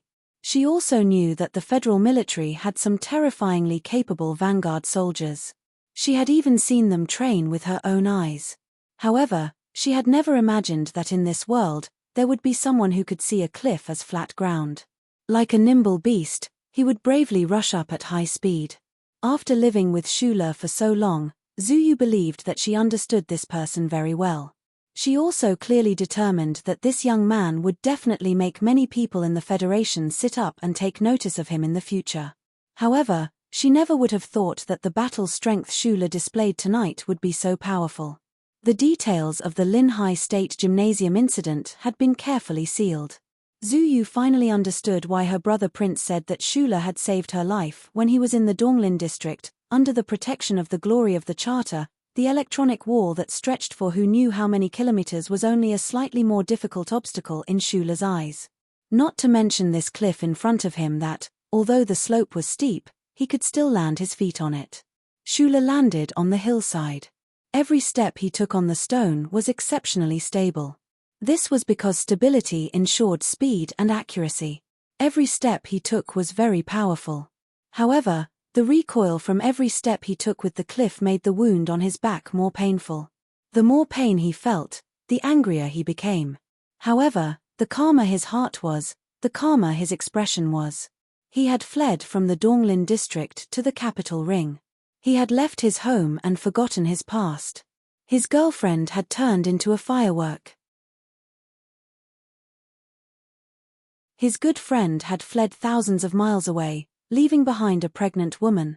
All of these sad memories and the depression that had accumulated over the past 2 years finally turned into anger and explosive desire under the stimulation of the pain of his wound.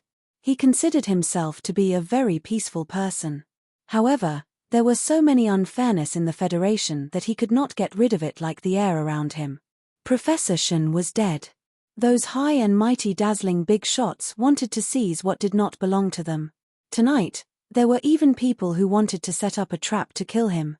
Until today, Shula still thought that he was just a small character in the Federation. However, once a small character was enraged, they were still very scary.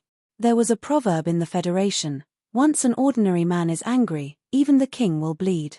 Today, the most powerful person in the Federation happened to be called an ordinary man. A few sharp thorns from the shrubs pierced into his exposed arms. Shula's expression did not change in the slightest. He stepped onto the road above the cliff and directly rushed toward the off-road vehicle that was about to start the engine. The power in his body burst out in an instant. Every pair of muscle fibers in his legs began to squeeze and twist. A moment later, he rushed to the side of the off-road vehicle. Without saying anything, he stabbed the tip of the knife diagonally downwards. A series of screeching sounds that made one's teeth ache resounded throughout the quiet Tiger Mountain road amidst the sparks of metal grinding against metal. The long knife in Shula's hand accurately stabbed into the door right before it closed. The door and the knife rubbed against each other and vibrated. In the end, the door did not close and instead bounced open. Kai the silent Shula did not say anything. He stabbed the tip of the knife into the spot beside the driver's seat of the off-road vehicle. The tip of the knife broke through the high-energy plastic and pierced through the complicated circuits. Accompanied by tiny electric sparks, he successfully destroyed the ignition system of the off-road vehicle. He was a genius mechanic. In the Donglin district's Xianglan Avenue repair shop, he had once repaired cars. Today, he could even deal with mechas, not to mention a simple off-road vehicle. With the ignition circuit destroyed, this off-road vehicle could no longer escape. Sitting in the driver's seat, Park Ji-ho stared blankly at the cold blade that was less than 10 centimeters away from his thigh. His left hand that was holding the steering wheel and his right hand that was holding the key to start the engine began to tremble uncontrollably.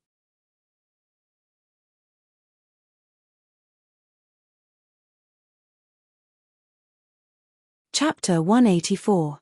Park Ji-ho didn't want to admit that he was in fear. He had always thought of himself as the best of the younger generation in the Federation.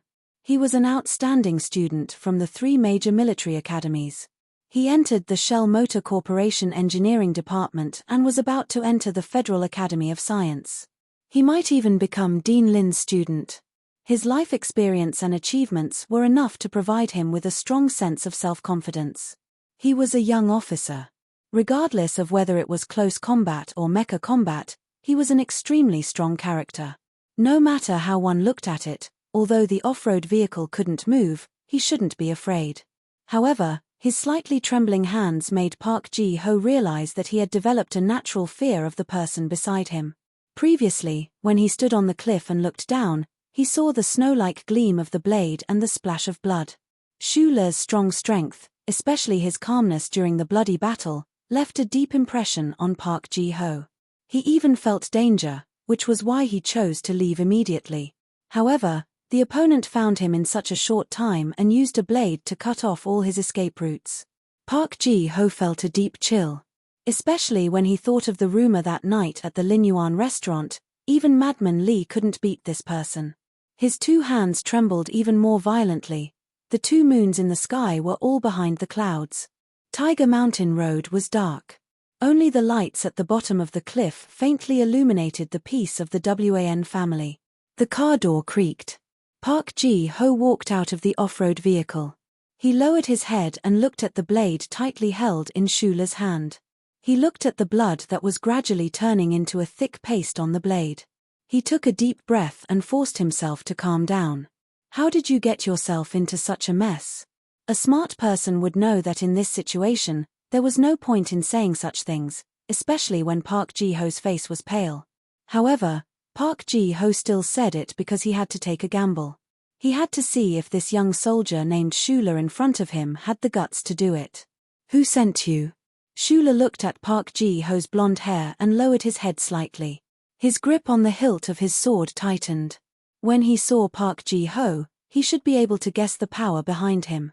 A smart person wouldn't ask too much, but he still did. Park Ji-ho smiled bitterly and said, "It's meaningless to ask these questions. Just now on the road, you didn't even kill those people who wanted to kill you. Naturally, you won't kill me. Since you won't kill me, I won't tell you anything. I just want to remind you that in front of a truly powerful force, you are just a small fry. No matter how good you are at fighting, as long as they say the word, you will be beaten into a hornet's nest." Shula's expression did not change at all. His head was still slightly lowered. After a while, he said, "I've always wanted to be a law-abiding citizen, but unfortunately, the Federation did not give me this opportunity. When I was in my teens, I had already killed someone." When he said this, his tone was very calm and unhurried. It was as if he was telling Park Ji-ho how to solve the spring recruitment exam questions. However, it was this calm tone that made Park Ji-ho's face, which had just improved a little, turn even paler. "I was wrong." Park Ji-ho smiled bitterly and said, "I was really wrong. I shouldn't have turned off the engine. At least, I shouldn't have pulled out the key." This was a sincere sentence, but it was a fatal mistake. Since he was using someone else to kill, there was no reason for him to appear at the scene. Park Ji-ho's mistake was that he thought he was careful enough hiding on the mountain road. He didn't expect Shula to be able to find him in such a short time and cut off his escape route. At this moment, he vaguely understood that the reason he insisted on standing on the cliff of Huzan Mountain Road and watching this scene unfold was not to deal with an emergency. It was just that he subconsciously still couldn't forget the scene in the spring recruitment exam in nutshell. He wanted to see Shula, this lucky soldier, with his own eyes. He wanted to see with his own eyes Shula, this lucky soldier, break his leg and roll on the concrete road in pain. Li Xiuzhu also made a mistake. He thought he had overestimated Shula, but he still underestimated him. Of the 7 big families in the Federation, the Li family was known for its meticulous planning. However, in the eyes of the Li family's legitimate successor, Shula, a small figure, was not a guy that could be deduced with common sense. Shula was an anomaly that broke into the upper circle of the Federation. He was as hard and stubborn as a rock. His strength did not lie in the Tai family, nor did it lie in the son-in-law of the Minister of National Defense. It lay in the knowledge in his mind and the strength in his body. The pale-faced Park Ji-ho muttered to himself that he was wrong. However, his slightly lowered eyes became calmer and calmer. He didn't know if Shula in front of him would suddenly make a move, but he knew that if he really dared to say anything, what awaited him in the future would still be a dead end. His hands trembled at his sides as if out of fear. However, in reality, he knew that he was only trying to make his hands appear more natural. There was still a few centimeters of distance between him and the pistol at his waist.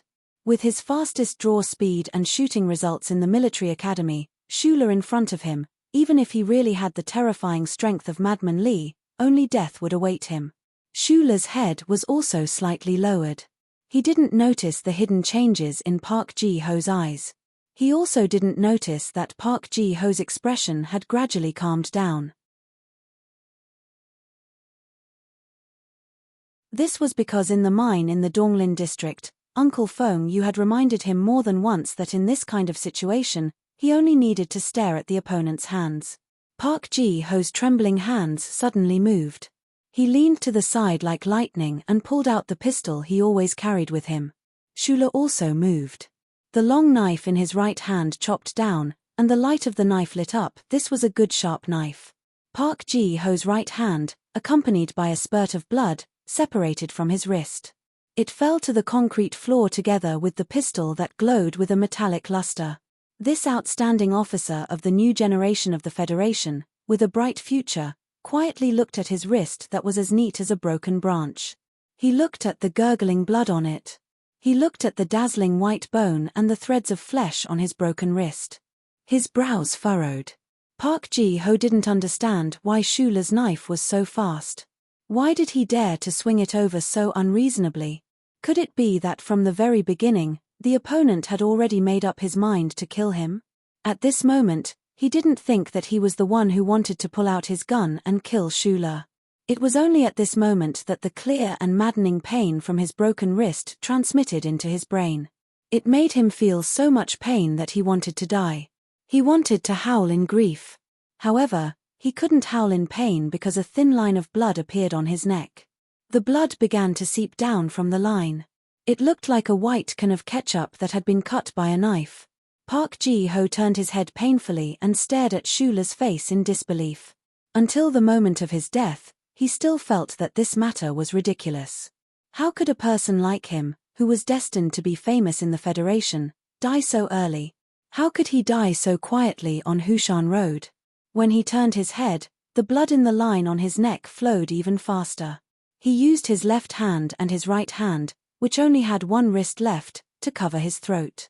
However, he couldn't stop his life from flowing away with the blood. He fell to the ground with a thud.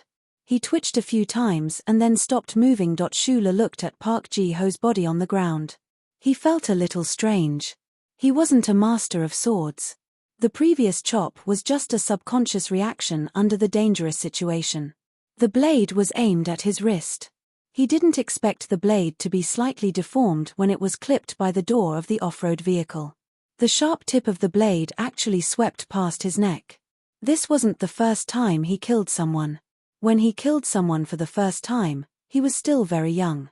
That night, it was raining heavily in the garbage dump behind Bell Tower Street.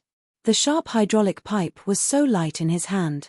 In the underground parking lot of Lin High Gymnasium, Shula had also killed several people, but that was in the middle of a battle after all. Today, he had only met Park Ji-ho a few times, but he had clearly seen him die in front of him. Shula always thought of himself as a good person. He also wanted to be a good person. However, would a good person kill someone? This was a philosophical question. He didn't want to think about it. He looked at Park Ji-ho's body on the ground. He didn't want to vomit or blame himself. He just felt a little confused.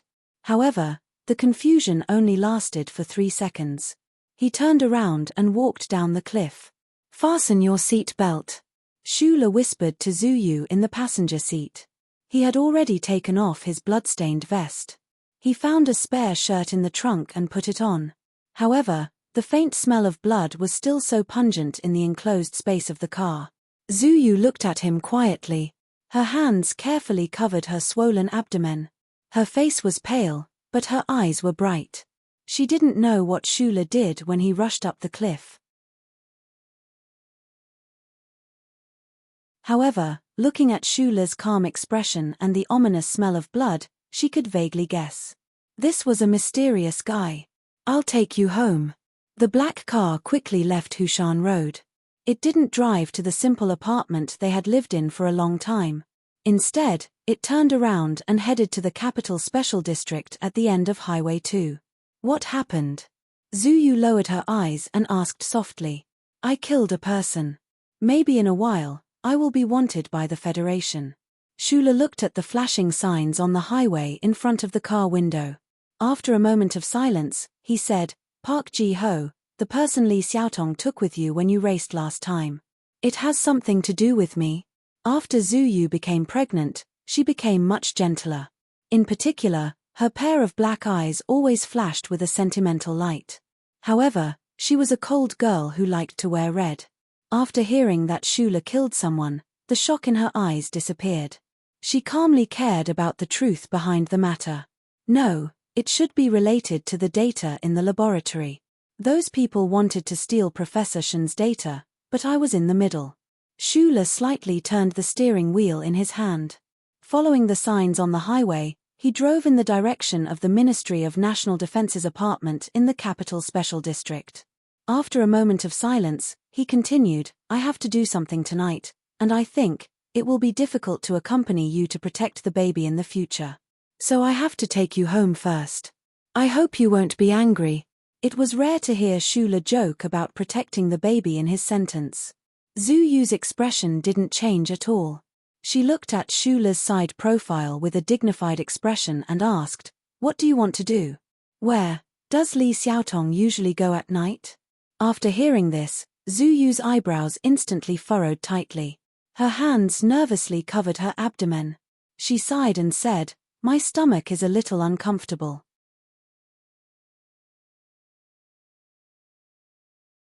Accompany me to the hospital first.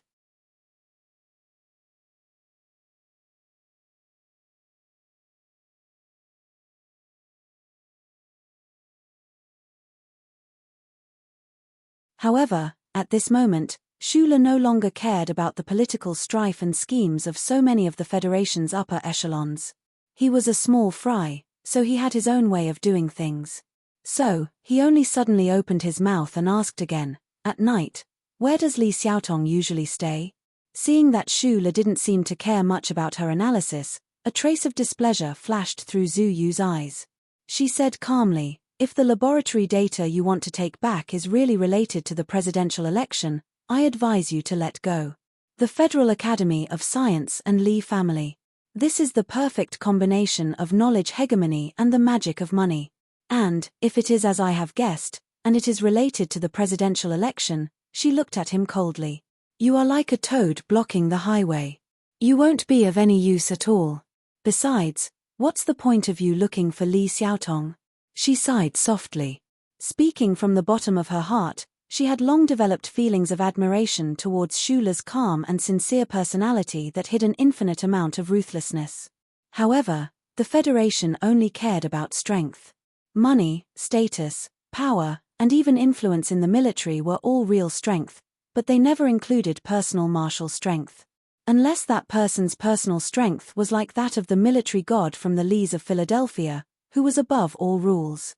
No matter how good Shula was at fighting, at the current stage, he was still countless galaxies away from the high and mighty 7 great families and the colossal Federal Academy of Science. Even Lady Tai will remain silent on this matter. First of all, you are not a member of the Tai family. Second of all, this is the Li family's plan.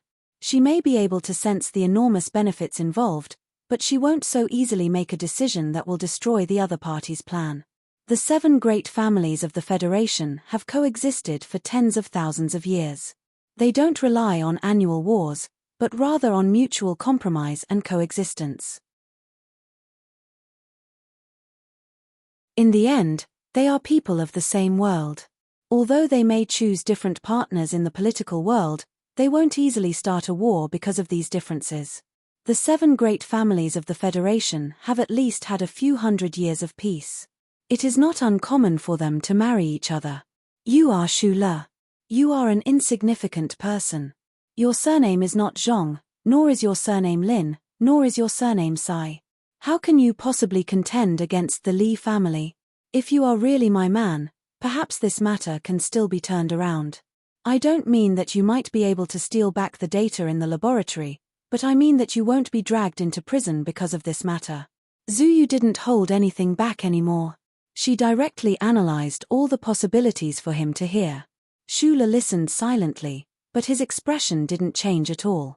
His small eyes narrowed slightly, and he said slowly, When I first started working in Old Shen's laboratory, I once told myself that I might have met a strange person. I even thought very self-deprecatingly that it couldn't be that this strange person would really take me as his last disciple and pass down all his legacy to me. What I didn't expect was that Professor Shun really did leave that laboratory to me in his will. Leaving aside the use of the data in the laboratory for the Federation's first-generation mecha, to be able to ensure that after Professor Shun's death, the normal citizens of the Federation will forever remember him. Shula's eyes narrowed even more. He said, even if there were only a few pieces of paper in that laboratory, I wouldn't let anyone snatch those pieces of paper away. Zuyu was silent. She understood Shula's meaning. It was just like the famous saying from the distant imperial dynasty tens of thousands of years ago, the monarch treats me like a country scholar, so I return the favor like a country scholar. This saying was actually not very accurate to describe Shula's current mood, but there wasn't much of a difference in his emotions. Towards the old man's unwarranted trust and great trust, other than unhesitatingly persevering, there was no other way. The 7 great families of the Federation and those politicians could play politics, compromise or give in to each other. They would give you some leeway here and seek tacit benefits elsewhere. These were all methods. However, Shula didn't have the qualifications to play these games, nor did he have such thoughts. He had no way out, so he could only continue forward. The black car stopped at the side gate of the West Mountain compound of the Ministry of Defense. In the shadows, fully armed soldiers were standing guard, but no one cast a glance at the car. Zuyu put down the phone, turned her head, and looked deeply at Shula. She said, when an ordinary man is angry, he has to have a reason to be angry and know when to advance and when to retreat. Although Park Ji-ho is one of his people, this matter isn't necessarily his doing. Shula was enlightened. He lowered his head and said, understood. Don't worry. Zuyu sighed. She vaguely saw a figure walking out of the West Mountain compound. She knew she couldn't stay here any longer. She softly said an address, then looked seriously at Shula and said, you have to remember, my due date is still a few months away. Since you promised to take care of me, you have to come back safely. Shula smiled and didn't say anything.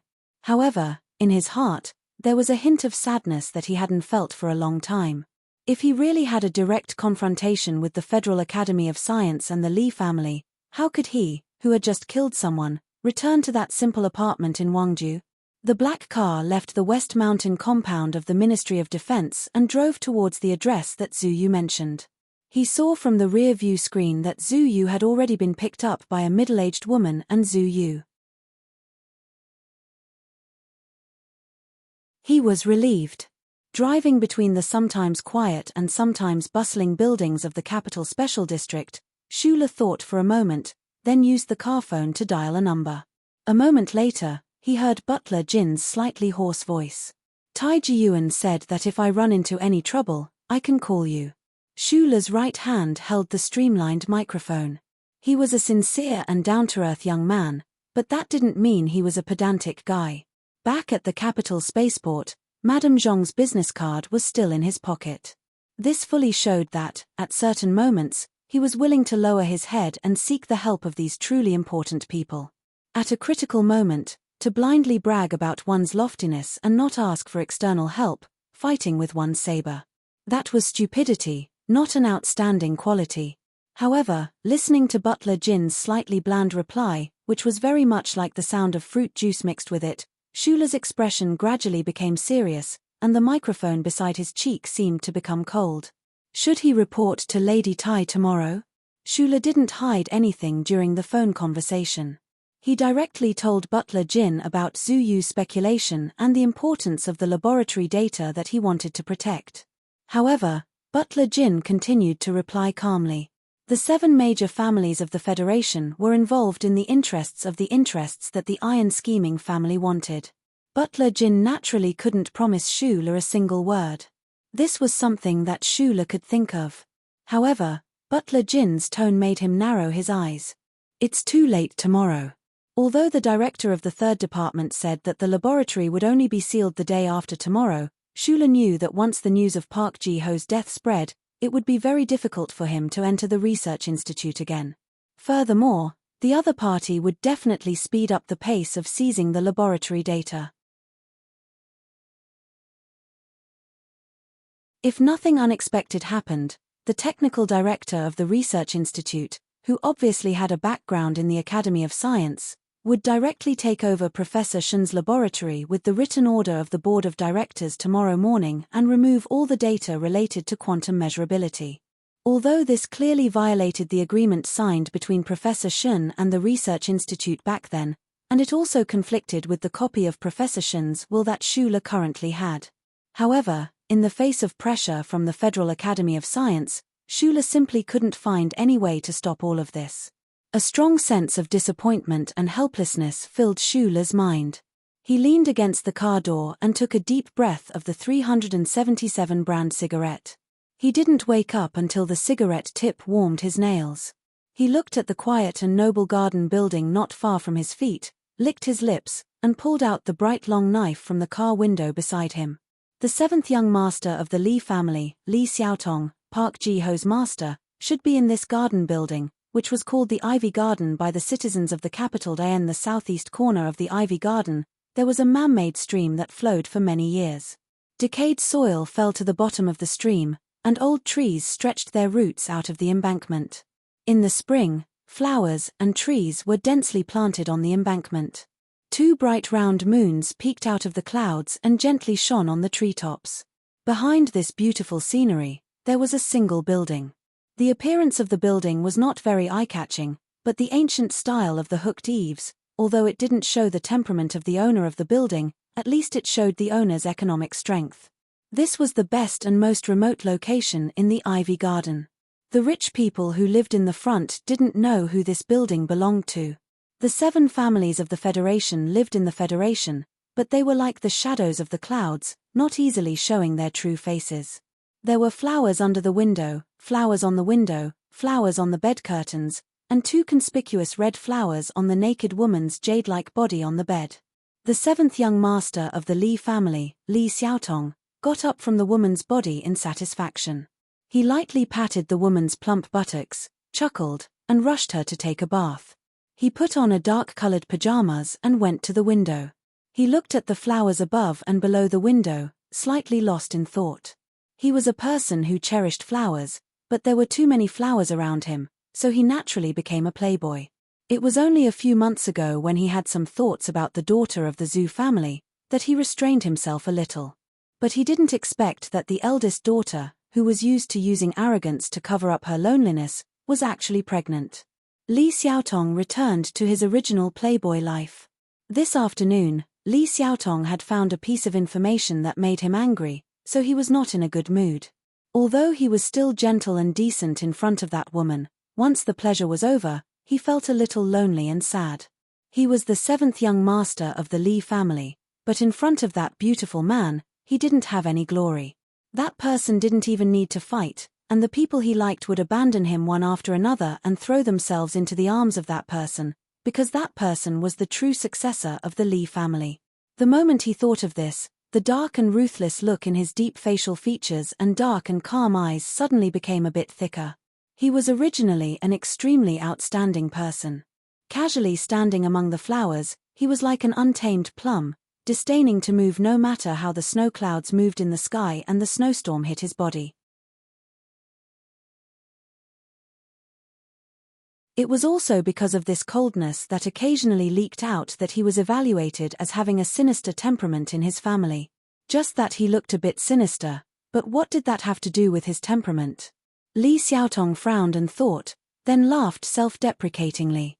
Since he was evaluated as having a sinister temperament, then he deliberately acted more sinister these past few years. In any case, he couldn't win against that person, so there was no need to fight. At the age of 16, he was selected as the 2nd successor of the Li family. At that time, Li Xiaotong was so well regarded, but after being suppressed for so many years, he knew that he wasn't that person's opponent, so he simply gave up. With the Li family's inexhaustible wealth, he wandered around the nightclubs of the major planets of the Federation, driving that silver wraith, lonely and lonely. Li Xiaotong silently sat on the sofa by the window, slightly raising his head, looking at the bright moon outside the window and the short flowers and trees on the windowsill. After that woman finished bathing, she would leave and never come back to this room. This was his rule. A gust of night wind blew in, and the thick cyan curtain by the window moved slightly. Li Xiaotong's pupils slightly shrank, and his hands subconsciously reached back, but immediately stopped. The tip of a knife that reflected the white moonlight appeared in the cyan curtain. At this moment, the knife's light was so dazzling. Almost at the same time, the door of the room silently opened, and a man in dark clothes aimed a pistol behind the curtain. The black metal barrel of the gun was so cold at this moment. Seeing that man's arrival, Li Xiaotong's narrowed pupils gradually relaxed, but he still didn't move at all, quietly looking at the tip of the knife. Since the man with the gun didn't shoot directly, it meant that he thought that the person behind the curtain with the knife could hurt him even if he was shot. Li Xiaotong's greatest strength was that he never underestimated anyone, and he trusted the judgment of a professional, so he didn't move at all. After staying on the mountain behind the ivy garden for a long time, Shula finally found a chance to approach this independent building. With the amazing strength trained by Uncle Fengyu, he wouldn't be afraid even when facing the special elite of the military, but it was so difficult to quietly break through those defenses. He finally understood that the 7 great families of the Federation were not ordinary forces, and even a second-generation figure like Li Xiaotong had such a strong security force around him. While Li Xiaotong was enjoying the pleasure of a man and a woman, Shula secretly sneaked into the room. At this time, the bodyguard shouldn't be in the room, so this was the best opportunity. However, what shocked Shula was that before he could do anything, the bodyguard in dark clothes quietly opened the door and pointed a gun at him. A trace of dangerous aura filled the entire room. Shula slowly walked out from behind the blue curtains. He didn't look at the 7th young master of the Li family who was sitting on the sofa next to him. Instead, he narrowed his eyes and looked at the middle-aged bodyguard with a gun at the door. Even if the middle-aged bodyguard didn't have a gun in his hand, he was still an extremely dangerous person. Shula's eyes narrowed even more. Previously, he didn't hear any footsteps outside the door, and he didn't even hear any breathing. How did this person appear? How could he be so powerful? The middle-aged bodyguard in dark clothes was also quietly looking at Shula. His right shoulder was slightly drooping, and his muscles were extremely relaxed. The special pistol in his hand moved precisely with Shula's every step. As long as he wanted to, he could pull the trigger at any time and kill Shula. However, he didn't because Shula's left hand was protecting the upper half of his face. This posture looked a bit wretched, and it was obviously impossible to block a bullet with one arm. However, the middle-aged bodyguard's expression gradually became dignified. In fact, apart from the Tai and Zhong families, the 7 families of the Federation didn't really worry about the safety of their descendants. This was because those families had many children. Since it was impossible for the enemy forces to use this method to deal a fatal blow to these families, they naturally didn't want to use this kind of iron-blooded method to attract the endless revenge of these families. Even so, there would still be people responsible for the safety of these second-generation children of the 7 families. This was especially true for second-generation heirs like Li Xiaotong. Whether he was willing or not, there would be an extremely terrifying expert protecting him on his left and right. At this time, the middle-aged bodyguard who forced Shula into a desperate situation was precisely such a person. This middle-aged bodyguard's face was ordinary, but his body under his clothes was like a gun that could break free at any time and cut through everything in front of him, directly taking the enemy's life. Shula felt this kind of threat, so he didn't dare to move lightly. In the past few days, the most powerful people Shula had seen should be that fatty Captain Tian and Madman Li. A monster like Uncle Fengyu was naturally excluded. However, perhaps because the situation was different, neither Captain Tian nor Madman Li gave Shula a stronger sense of danger than this middle-aged bodyguard at this time. The Federation was indeed full of hidden dragons and crouching tigers. Existences like the 7 great families were indeed not something that could be challenged by mere brute courage. Just as Shula felt a faint sense of regret, he didn't know that Li Xiaotong and the middle-aged bodyguard who had been silent all this time became even more vigilant after seeing his face clearly. A person who could quietly sneak into the bedroom of the seventh young master of the Lee family and use only a long knife in his hand to make the middle-aged bodyguard not dare to move lightly was really rare in the Federation. There were rumors that after I left Linyuan that day, you and Madman Lee fought to a draw. I always thought that it was an exaggeration. My big brother thinks that Madman Lee deliberately gave you a chance to become famous because of that Crown Prince and Miss Zhu family. In the tense silence, the seventh young master of the Lee family, Li Xiaotong, suddenly looked at Shula's face and laughed. He lightly clapped his hands and said, "Only today did I know that the rumors were true." His expression suddenly calmed down, and a trace of sternness flashed through his gloomy eyes. He slowly said, "Even Madman Lee can't quietly approach my bed. I'm really curious, Shula, how did you do it?" Shula had his own secrets. In the capital ring, he dared to fight against the forces that had been passed down for thousands of years in the Federation. The skills that Uncle Feng Yu had left for him naturally had a channel to use. At this time, he naturally couldn't explain anything to Li Xiaotong. When he heard Li Xiaotong call out the intruder's name, the middle-aged bodyguard's expression became even colder. Since the intruder knew Li Xiaotong and dared to come in without hiding, he naturally had the intention to fight to the death. It wouldn't matter if it was a normal person, but the middle-aged bodyguard clearly knew that the ordinary-looking young man holding a knife behind the curtain was definitely not a normal person. He took a few steps forward. Shula's eyes narrowed. He noticed that the man's shoulders and arms didn't tremble at all when he took a step forward. The gun muzzle was terrifyingly steady. He couldn't let this person come any closer.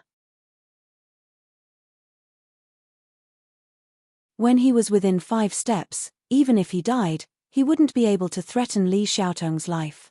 To Shula's surprise, Li Xiaotong smiled and said to the middle-aged bodyguard, "Brother Zeng, don't be too nervous. Shula is my friend." Shula and Li Xiaotong had only met once and a half. Naturally, they weren't friends. He didn't quite understand the deeper meaning of this sentence. "You want to kill me?" Li Xiaotong was still sitting on the sofa, and his gloomy face gradually relaxed. "I'm not a normal person. If you kill me, the Bureau of Proclamation will definitely put you on the wanted list.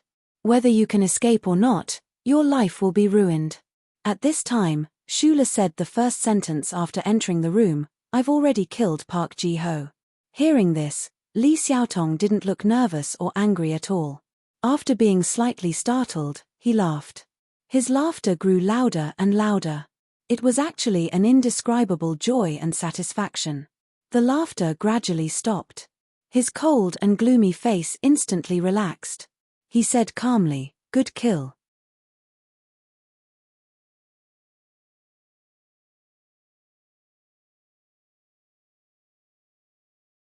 Chapter 186. Li Xiaotong stood up from the sofa and took out a file folder from the drawer beside the bed.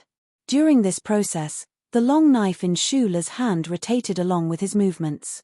Although Li Xiaotong's previous laughter and words confirmed the situation that Shula vaguely expected, at this time, the bodyguard called Brother Zeng still coldly pointed the gun at him, so he didn't dare to be the slightest bit careless. "Brother Zeng, I have something to talk to this friend." Li Xiaotong handed the folder in his hand to Shula. His attitude was very relaxed and casual, as if he didn't see the bloody long knife in Shula's hand at all. Brother Zeng was silent for a moment. The pitilessly sharp spear-like aura in his clothes slowly faded away. He nodded slightly at Li Xiaotong and replied with a hoarse and strange trembling voice, "Yes, young master." Shula watched the man put down the gun and leave the room. His mind was really relaxed, and he took the folder in Li Xiaotong's hand. The dangerous smell of this bodyguard called Brother Zeng was too strong, sometimes like a gun, sometimes like a lion, which made people's hair stand on end. There were several photos and an audio file in the folder. The photos should have been taken secretly from a distance.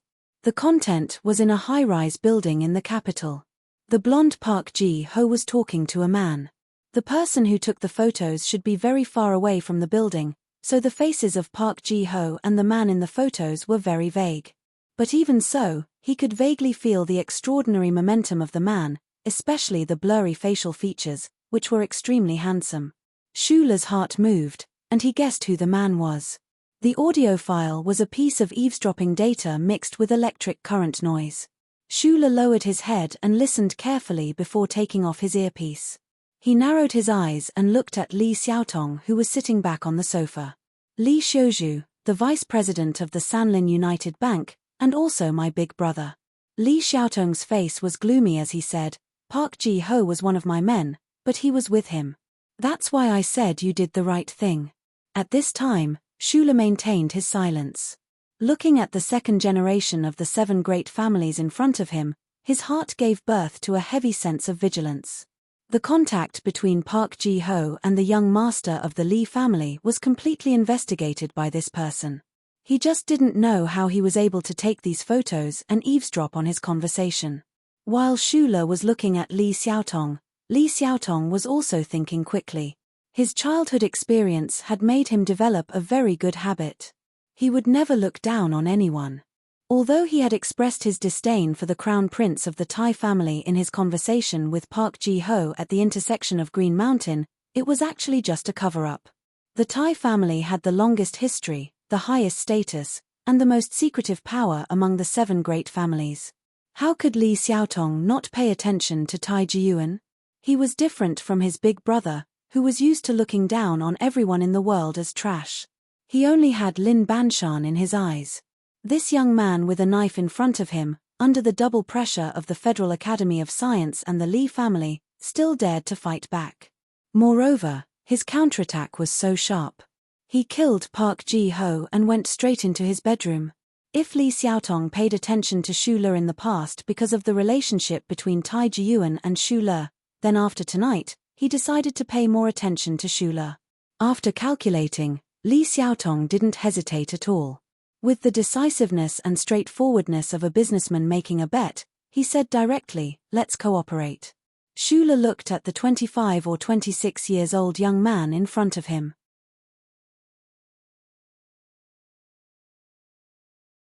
His 2 straight eyebrows, which were like flying knives, frowned and said, "I don't understand. What does the 7th young master of the Li family need from me? And what can you give me? Park Ji-ho betrayed you because the young master of the Li family could bring him more benefits. What benefits do you get from cooperating with me? After all, you are a member of the Li family. I heard that recording and know that right now, the Federal Academy of Science wants to get the data in the laboratory. I hope that you can stop all of this." Li Xiaotong said, "Those data are important to the Federation's new generation of mecha. I don't care, but that big brother of mine cares a lot. Because once the Federal Academy of Science really wants to take a stand in the presidential election, the pairing of Governor Ross and Senator Macklin will have a higher chance of winning.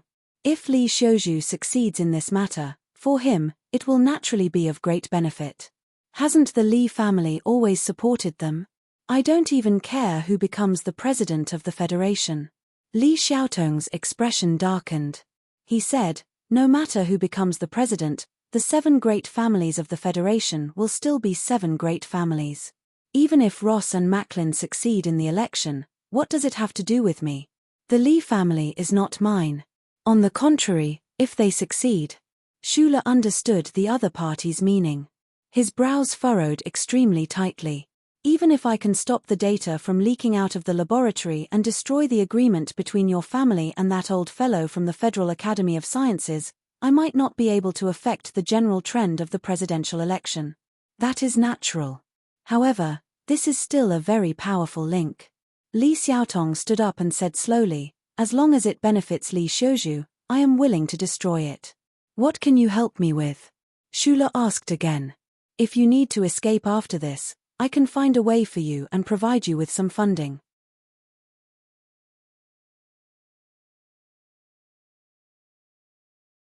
Of course, if you really have a relationship with the Tai family, you might not even care about this.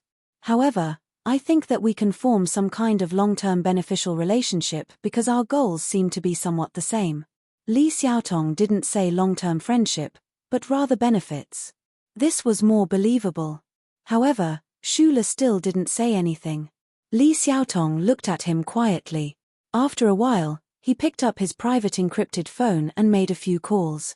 After being silent for a while, he smiled and said, I can help you delay the news from Park Ji-ho for a while, so that they won't react immediately. According to the information I got, tomorrow morning at 10 o'clock, the written order from the board of directors of the Nutshell will come out. Then, your laboratory will be lost. You still have 9 hours. Got it? Shula said, the problem is that I only have 9 hours. I don't have the ability to get the data out. If I keep it in the laboratory, it will be in the hands of the Federal Academy of Science. In that case, it won't be helpful for your plan. Li Xiaotong understood the hidden meaning in his words. He sighed helplessly, shook his head and said, I am sorry.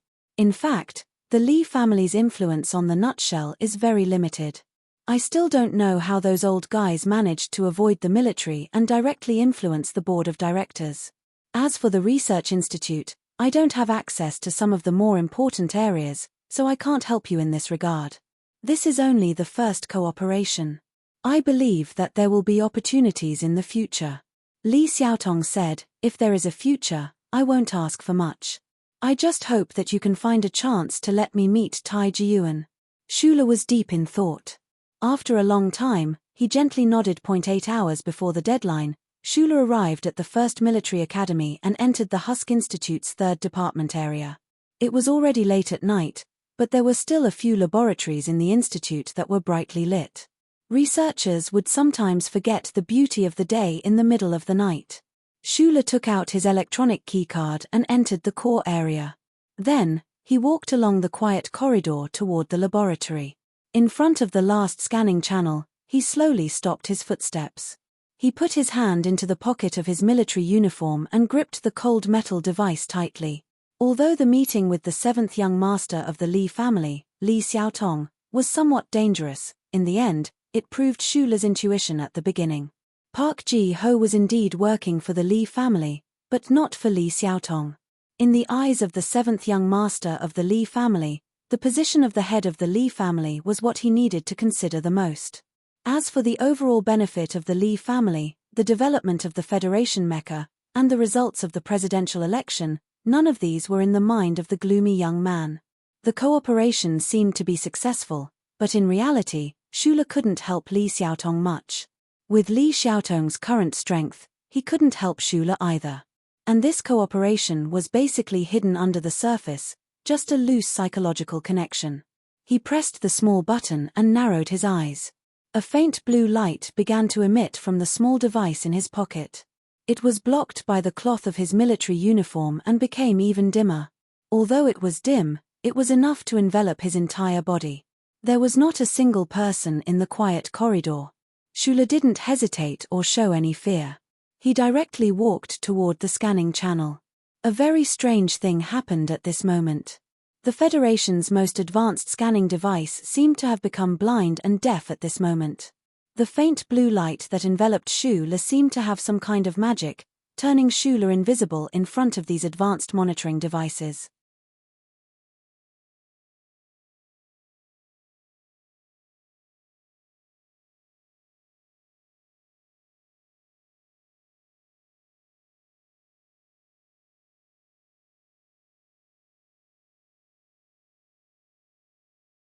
In the Federation's cutting-edge technology laboratory with low-noise technology, if it weren't for Shula's amazing hearing, he probably wouldn't have been able to hear this music-like sound. The index tree and data axis on the holographic screen quickly flipped, and the schematic of the file shredding continued to operate. Shula had already taken off his military uniform. His hands quickly entered the operation instructions on the holographic screen desktop. Beads of sweat covered his forehead. The design drawings and data model of the electron jet had basically been destroyed. This part of the data was the result of his recent cooperation with Professor Shen. It wasn't entered into the Federation's database management system, so it was very easy to delete. Plus, this was his own research, so even if it was destroyed, it wouldn't be too difficult to pick it up again in the future. The hissing sound of the file shredding was accompanied by the faint sound of electric current. It was like a simple but extremely beautiful concerto. Under the accompaniment of this song, Shula silently and wholeheartedly carried out his own work. This data had to be destroyed. Otherwise, if the Federal Academy of Science got their hands on it, With their terrifying research abilities, they might only need 3 days to solve the most critical problem of the new generation of mecha in the Federation. At 2:13 a.m., Schuler finally raised his head from the holographic screen desktop.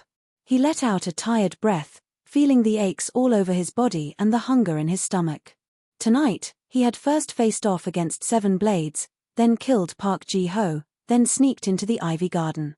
He had been using the mysterious power in his body all this time. Right now, although his spirit was still full and the mysterious power was still abundant, the wear and tear on his body and the emptiness in his stomach were truly making him uncomfortable.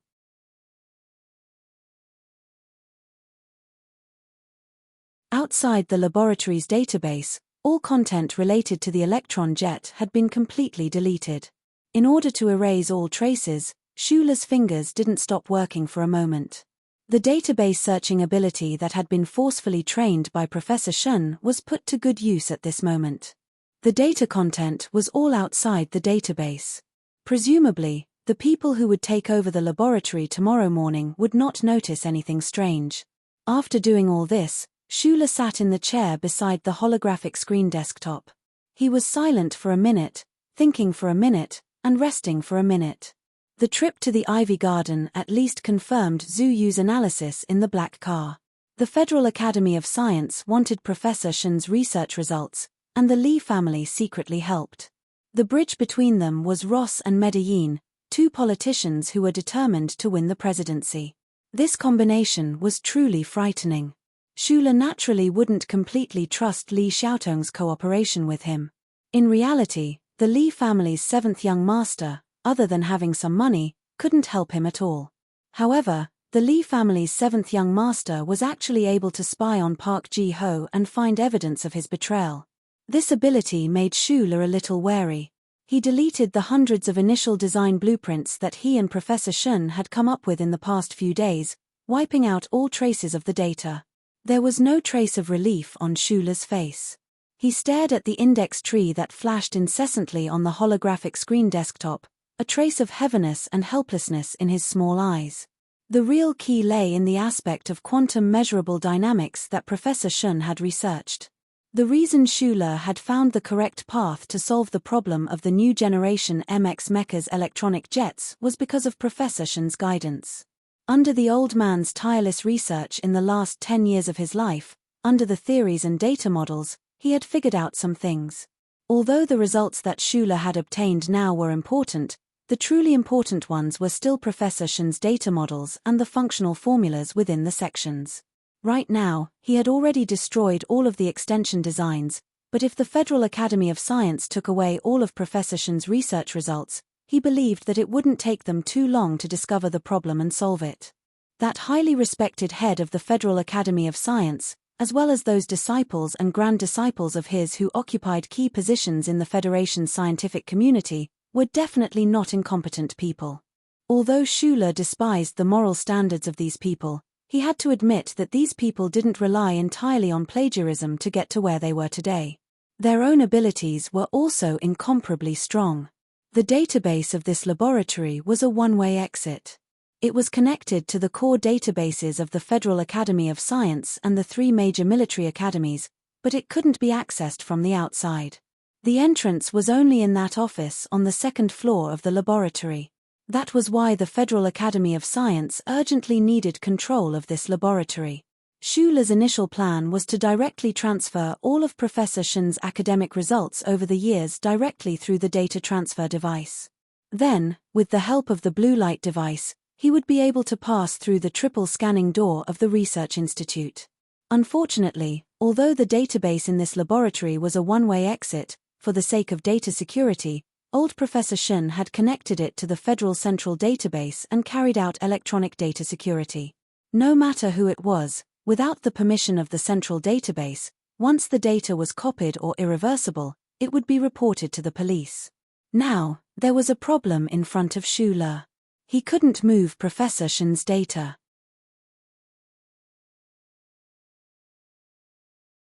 It was extremely difficult even if he wanted to quietly destroy the data. However, all of these data would fall into the hands of the Federal Academy of Science tomorrow. This was something that he absolutely didn't want to see. Shula couldn't get the permission of the central database, but those people must have already thought of a countermeasure. Even if he couldn't quietly destroy the data, Shula still had other ideas. However, he was still in a minute of silent contemplation. This was the fruit of wisdom that Professor Shun had spent countless years to obtain. If he destroyed it in his own hands, how would he explain it to that old man in the Milky Way public cemetery? There was another problem.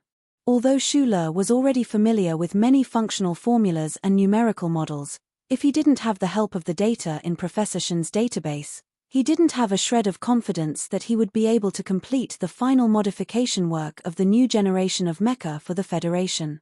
What did the Federation's new generation of MX mecha mean? Shula understood this better than anyone else. Although he didn't have a shred of goodwill towards the upper echelons of society that controlled this Federation, he also knew that in the increasingly tense situation between the Federation and the Empire, the sooner the Federation completed the research and assembly of the new generation of mecha, the fewer normal, hot-blooded soldiers would die. On one side, it was direct justice and the resistance of the small fry. On the other side, it was the great benefits of the Federation and the lives of the common people.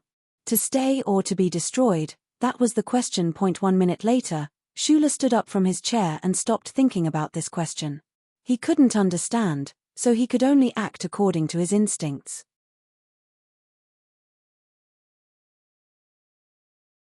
From the database storage rack in the second-floor office, he pulled out the hard storage boxes that were connected to the data cables and power cables.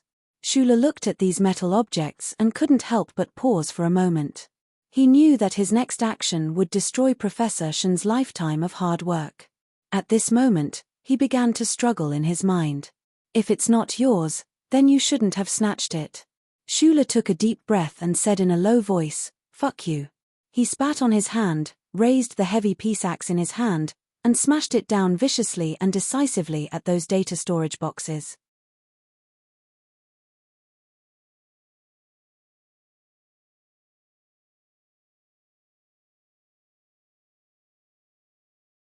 Chapter 188.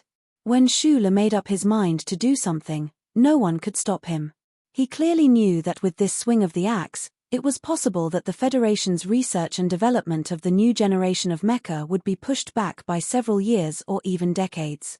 However, he still smashed it down without any hesitation. This was based on the simple outlook of a mining orphan. If it wasn't yours, then you shouldn't fight for it. If you fight for it, then I will destroy it. Everything in this laboratory had been given to him by Professor Shun, so he dared to smash it. This was a kind of attitude. He would rather this piece of jade shatter so miserably than let others steal a single tile from him.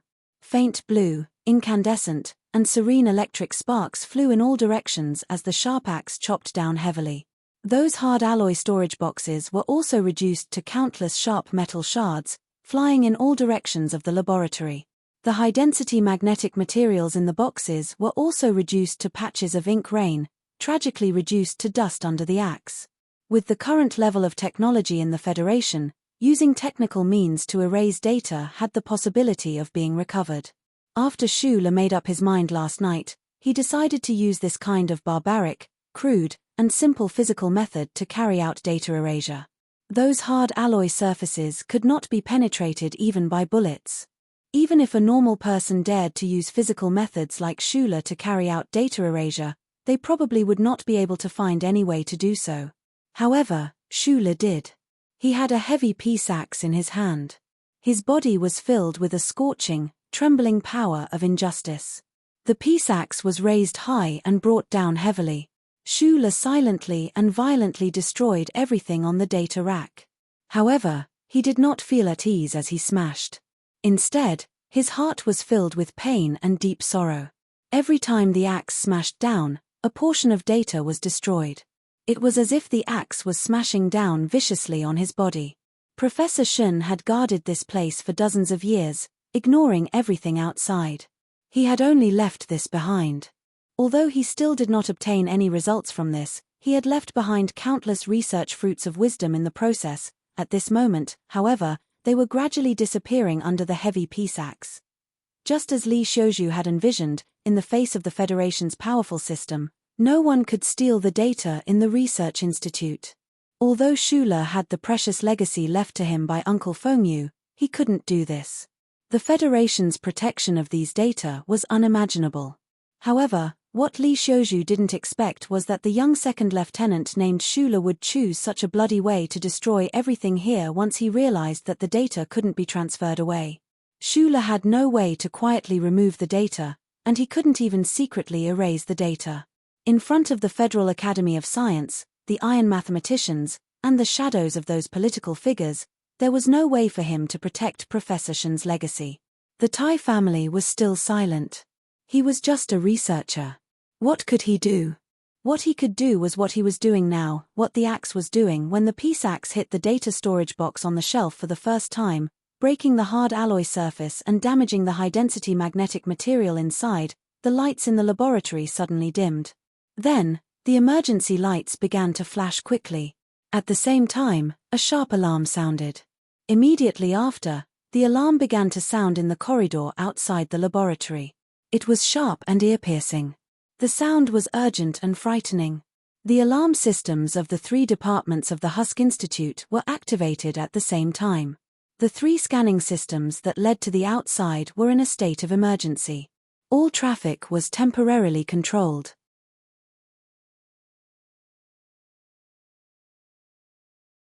The automatic defense system also began to operate. The researchers who were still in the laboratory followed the instructions of the central control computer and walked out of the door of the laboratory. They looked at the alarm lights in the corridor in confusion. When they realized that it wasn't a fire alarm, they couldn't help but be confused. What happened? Why did the alarm sound so shrill? Immediately after, a series of rapid and dense heavy footsteps came from the end of the corridor of the research institute. A group of fully armed military police wearing dark-colored bulletproof vests ran over with serious expressions. They quickly surrounded the door of one of the laboratories. It was only then that the researchers noticed that the door to the lab was still closed. It was like it was in another world. That was old Professor Shen's lab. The military police had already connected to the intercom outside the laboratory, but there was no response from inside the laboratory. Only a series of heavy thumping sounds could be heard. It was as if a monster was smashing something in the laboratory.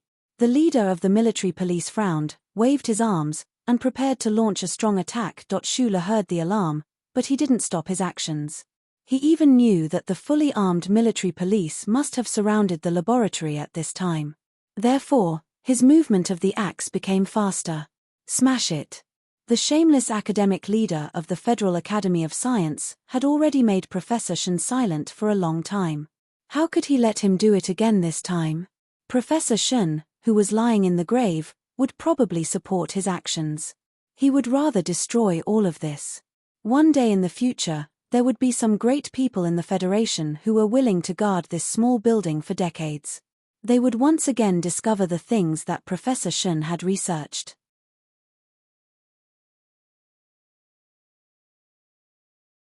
Although it would be a little later, it was better than handing over these beautiful data models and functional formulas to those shameless people and using them as tools for their pursuit of fame and fortune. With a bang, the peace axe slammed into the ground, splashing out a few sparks. Shula gasped for breath. He didn't have time to wipe the sweat from his forehead. He turned around and looked at the monitor screen. On the screen, the military police outside the laboratory had already begun to prepare to break in. What should be destroyed had been destroyed. The legacy left behind by Professor Shen had become fragments and splashes all over the ground. Shula believed that the peace axe, attached to his own power, had done extreme physical damage. It would be extremely difficult for the masters of the Federal Academy of Science to recover the data. However, at this moment, Shula's eyes narrowed. His pupils shrank nervously. This was because he found a line of characters flashing on the screen. Core data has been successfully transferred. Temporarily saved in Area B. Shula's hand holding the peace axe trembled. He suddenly turned his head and stared at the row of backup storage devices behind the data rack. Suddenly, a strong sense of unwillingness and despair rose in his heart. Transferred. The heavy axe fell countless times and destroyed the data boxes. However, the data had been automatically transferred to Area B. Schuler looked at the flashing characters on the screen with a strange expression on his face. His whole body started to tremble. He knew that he had failed. The electronic security of the central database was stronger than he had imagined. He had clearly cut off the data line in advance, so how could the data be transferred from Area A to Area B without any problems? The strong sense of unwillingness and anger turned into disappointment, and then despair. Schuler silently looked at the characters on the screen that indicated the successful transfer of data. He lowered his head and closed his eyes. He heard the sound of the laboratory door being broken open. He angrily said in a low voice, "Motherfucker." The central database of the Federation was in the Federal Central Computer. It was about 40 kilometers away from the Husk Institute's 3rd Division, deep underground in the Federation's Bureau of Proclamation. The light of the first charter shrouded the universe. Schuler wanted to erase the security data recorded by the Federal Central Computer with a peace axe. At this moment, it seemed so absurd. However, what Schuler did not expect was that for the Federal Central Computer, the information node behind his neck was no stranger to the message sent by the Federal Central Computer. What was even more incredible was that after the strange second type of connection, no one in the Federation knew that the omnipotent Central Computer had established an observation system for Schuler and reserved a data reciprocation channel. In the quiet night, deep underground, a line of characters quietly appeared at the bottom of the 2D display screen of the Federal Central Computer. Citizen number, SLAT 5102000431X. Information node is abnormal. Name, Schuler. Note, suspect number 72 with abnormal situation. Note, number 1 type of contact target. Note, this citizen is the first long-term observation target. Before the 5-person team replies, ensure the survival of this target's data. Note, the data reciprocation channel has been connected. Establish active contact to repair abnormal status. Do you accept? Humans had resentment and unwillingness. Violent fluctuations in the mind could cause humans to erupt with great potential in an instant, or cause the body to fall into a strange state. Schuler did not. He just stared fixedly at the holographic screen and continuously cursed his mother in the central database. At this moment, he did not know that the central database was the first charter computer that he feared the most.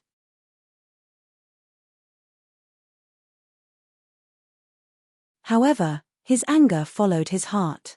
His anger, his despair, the torment of the night, and the mental exhaustion caused the burning torrent in his body to rapidly return from its state of spreading in his limbs to his back and waist. When it passed through the back of his neck, it vaguely touched something and produced a sharp pain. At this moment, the door of the laboratory had already opened. The fully armed military police had already rushed in. They aimed the guns in their hands at Schuler and were shouting something loudly. However, Schuler felt a pain in the back of his neck. Then, he realized that the movements of the military police had become extremely slow. Was there something wrong with his eyes? No, it was a black eye. He was shocked to find that his eyes had turned black and he had fallen into a strange and familiar state. He had fallen into a black dream again. A line of white symbols of light came from afar and entered his eyes. Establish active contact. Do you accept? Schuler's entire body was cold. In an instant, who knew how many past events he thought of? After a moment of confusion, he asked with a trembling heart, "Who are you?" After a long silence, the symbols of light turned into a line of words.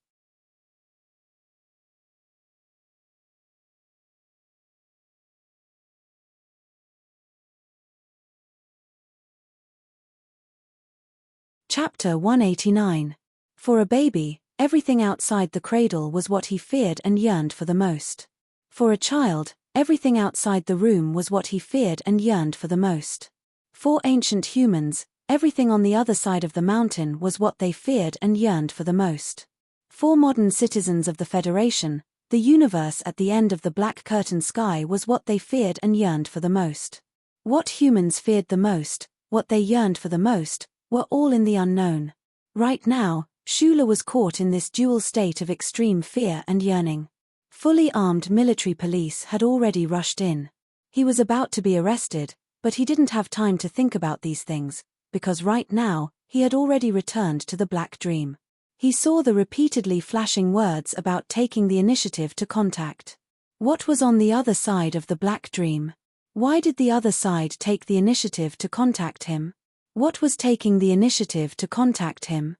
This was definitely not an illusion, but it was already about to scare Shula. This was definitely not epilepsy, but Shula truly felt like he was about to go crazy. In the past, he had always thought that the dark dream and the blueprints that were lurking in his mind were all problems caused by the disguised chip that Uncle Feng Yu had left him. However, at this moment, he finally had some other thoughts. The existence on the other side of the Black Dream seemed to have intelligence and could answer, but he didn't know what kind of existence it was. Mechanic Feng Yu, the first person involved in the Bureau of Proclamation incident, was, without a doubt, the greatest monster of the Federation in the past 100 years. However, even this monster, when faced with the young Shula, deeply sighed in admiration. This person's calmness was even greater than his talent as a mechanic. If an ordinary person were to face such a situation, they would have already fallen to the ground in fear, but Shula was still standing there, thinking. Accept. After a long or short period of consideration, Shula made this decision in his mind almost subconsciously. There was something that could enter one's mind and communicate with one's mind. This kind of panic was something that no one could bear in such a short time. Shula understood, but he didn't understand. However, in addition to his fear, he developed a boundless curiosity towards the existence at the end of the Black Dream. This was a professional quirk that had been cultivated as an engineer since childhood, and it was also a gamble that his current situation prompted him to make. The PSACs hacked in all directions, but the central database, through a method that Shula could not understand, transferred all the data models and functional formulas related to quantum dynamics to Area B. Fully armed military police had already rushed in, and he was about to be arrested. He would no longer be able to stop that shameless agreement between the Federal Academy of Science and the Iron Calculator. Trapped in despair, he suddenly entered the Black Dream again and encountered the unknown. This could be a variable, it could be an opportunity, it could be endless danger, but he still gambled. He gambled so decisively that he didn't care at all about the conflicting emotions that welled up in the depths of his heart the moment he entered the Black Dream. Shula was a gambler. On the contrary, he was never willing to gamble on anything. However, at this moment, he had already lost everything. Other than his own life, there was nothing else to lose. If he didn't gamble now, when would he? Shula didn't know that when he chose to accept the active communication in his mind, deep in the ground tens of kilometers away from the third department of the Shell Motor Corporation Research Institute, on the central computer light screen that shone all over the universe, there was a wave that made one's mind shake.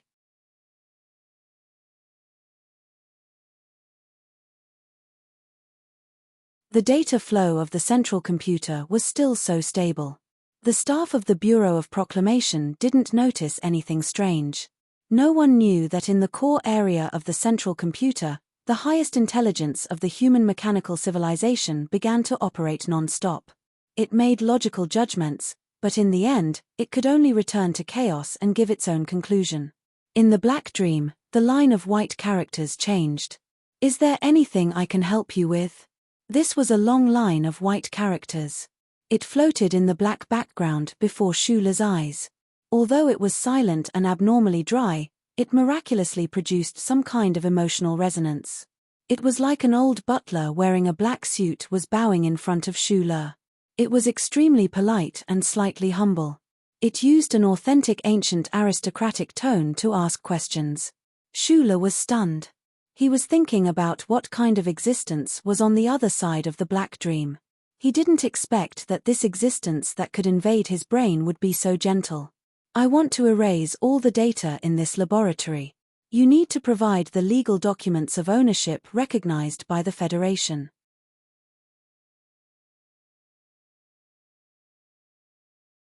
When Shula made this request, he didn't expect the existence on the other side of the Black Dream to help him do it. Because even physical damage couldn't destroy the data under the monitoring of the central database. However, the owner of those characters was like a lawyer. It made a reasonable response. For a moment, Shula was stunned. He thought of a possibility. He thought of his bet. Subconsciously, he thought that this strange existence that invaded his brain might really be omnipotent. I stored the legal documents in the computer in room 413 of the Gwangju Prefectural Ming Apartments. With just a few words, Shula had gradually gotten used to this way of conversing with his thoughts. After saying this, he prayed in his heart that this guy who invaded his brain could see those legal documents. Almost instantly, the line of characters changed again. Legal authority confirmed. Please confirm if you want to erase it immediately. No. I want to transfer these data. Shula's eyes were extremely round. He didn't know if they could appear in the black dream. He stared at the line of white characters and suddenly thought of the importance of Professor Shen's data. He said loudly in his mind, countless characters, countless numbers, and countless incomprehensible models and formulas in the form of pictures fell from the sky like a waterfall. Sometimes it was gentle, sometimes it fell violently. It fell in front of Shula's eyes. These were all the core data of Professor Shen's laboratory. Like a waterfall, they washed over Shula's eyes and entered his mind. He felt that the black space was gradually becoming unstable. He could also feel that his brain was beginning to swell and hurt, and it was beginning to numb. Data transfer successful. Confirm to erase the original data? No. Can you help me change the things inside? Human desires were endless, just like the fisherman in the ancient fairy tale. Since Shula had already made a bet and actively communicated with the existence that invaded his brain, although he was still terrified, he still didn't know what the other party was, and he didn't know what kind of situation he was about to face. Then, why didn't he ask the other party to do more? Fortunately, the terrifying and omnipotent existence at the end of the black dream didn't leave in disappointment like the goldfish in the waves. It only silently and quickly completed the task that Shula gave it. The military police didn't know what happened in the laboratory.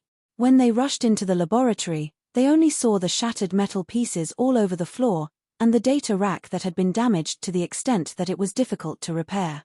The young researcher who destroyed the laboratory seemed to be scared silly by the terrifying weapons in the hands of the military police. He stood there in a daze, motionless. The heavy typing axe had long fallen to the ground. The military police swarmed forward and pressed the young researcher, who didn't resist, to the ground. They used high-strength plastic rope to tie his hands tightly behind his back. Only then did they let out a slight sigh of relief. However, immediately after that, they found that the young researcher's face was frighteningly pale. They couldn't help but feel a little strange. What was even stranger was that the young researcher's eyes were a little strange. From the moment the military police rushed in until he was pushed to the ground, this person's eyes didn't blink. Especially the pupil, which had shrunk into a black dot. It looked extremely terrifying, like a dead person. The military police captain touched Shula's neck and confirmed that this person was alive. He couldn't help but frown. After hearing the orders from his superior through the communication device, his expression suddenly became serious. He signaled his subordinates to take this audacious guy who dared to destroy the Federation's confidential data out of the door of the laboratory.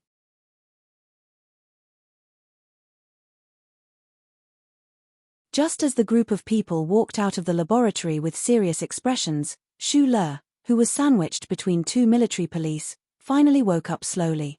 His pupils gradually returned to normal, but his pale face didn't improve for a while. A trace of confusion, a trace of joy, a trace of determination, and a trace of fear flashed through Shula's eyes.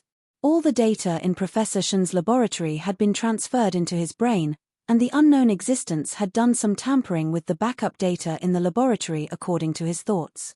Everything was wonderful, but he didn't know where this wonderful feeling came from. Naturally, he felt fear in his heart. The process of the data stream entering his brain, as well as the process of the final call and confirmation, made Shula understand one thing. The black dream he experienced in the 1st Military Region's General Hospital and the structural blueprints he saw were exactly the same as today's experience. This was definitely not caused by the chip Uncle phone you left for him. Then, at the end of the black dream, what exactly was it? To be able to instantly confirm the electronic legal documents he left in the apartment in Gwangju, to be able to ignore the defenses of the Federation's central database, to easily transfer and even modify the electronically protected data in the laboratory, and to be able to transmit this data into his brain through some mysterious means, that thing could invade his brain and do so many unimaginable things. It was so mechanical yet seemed to have a life of its own. It seemed to be omnipresent and omnipotent. Sweat dampened his hair and draped it weakly on his forehead. Surrounded by fully armed military police, he walked along the long corridor toward the military vehicle under the astonished gazes of his colleagues in the research institute.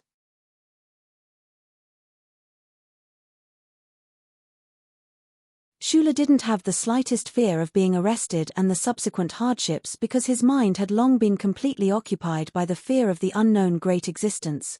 You're tuning in to the Dreamy Chapters YouTube channel.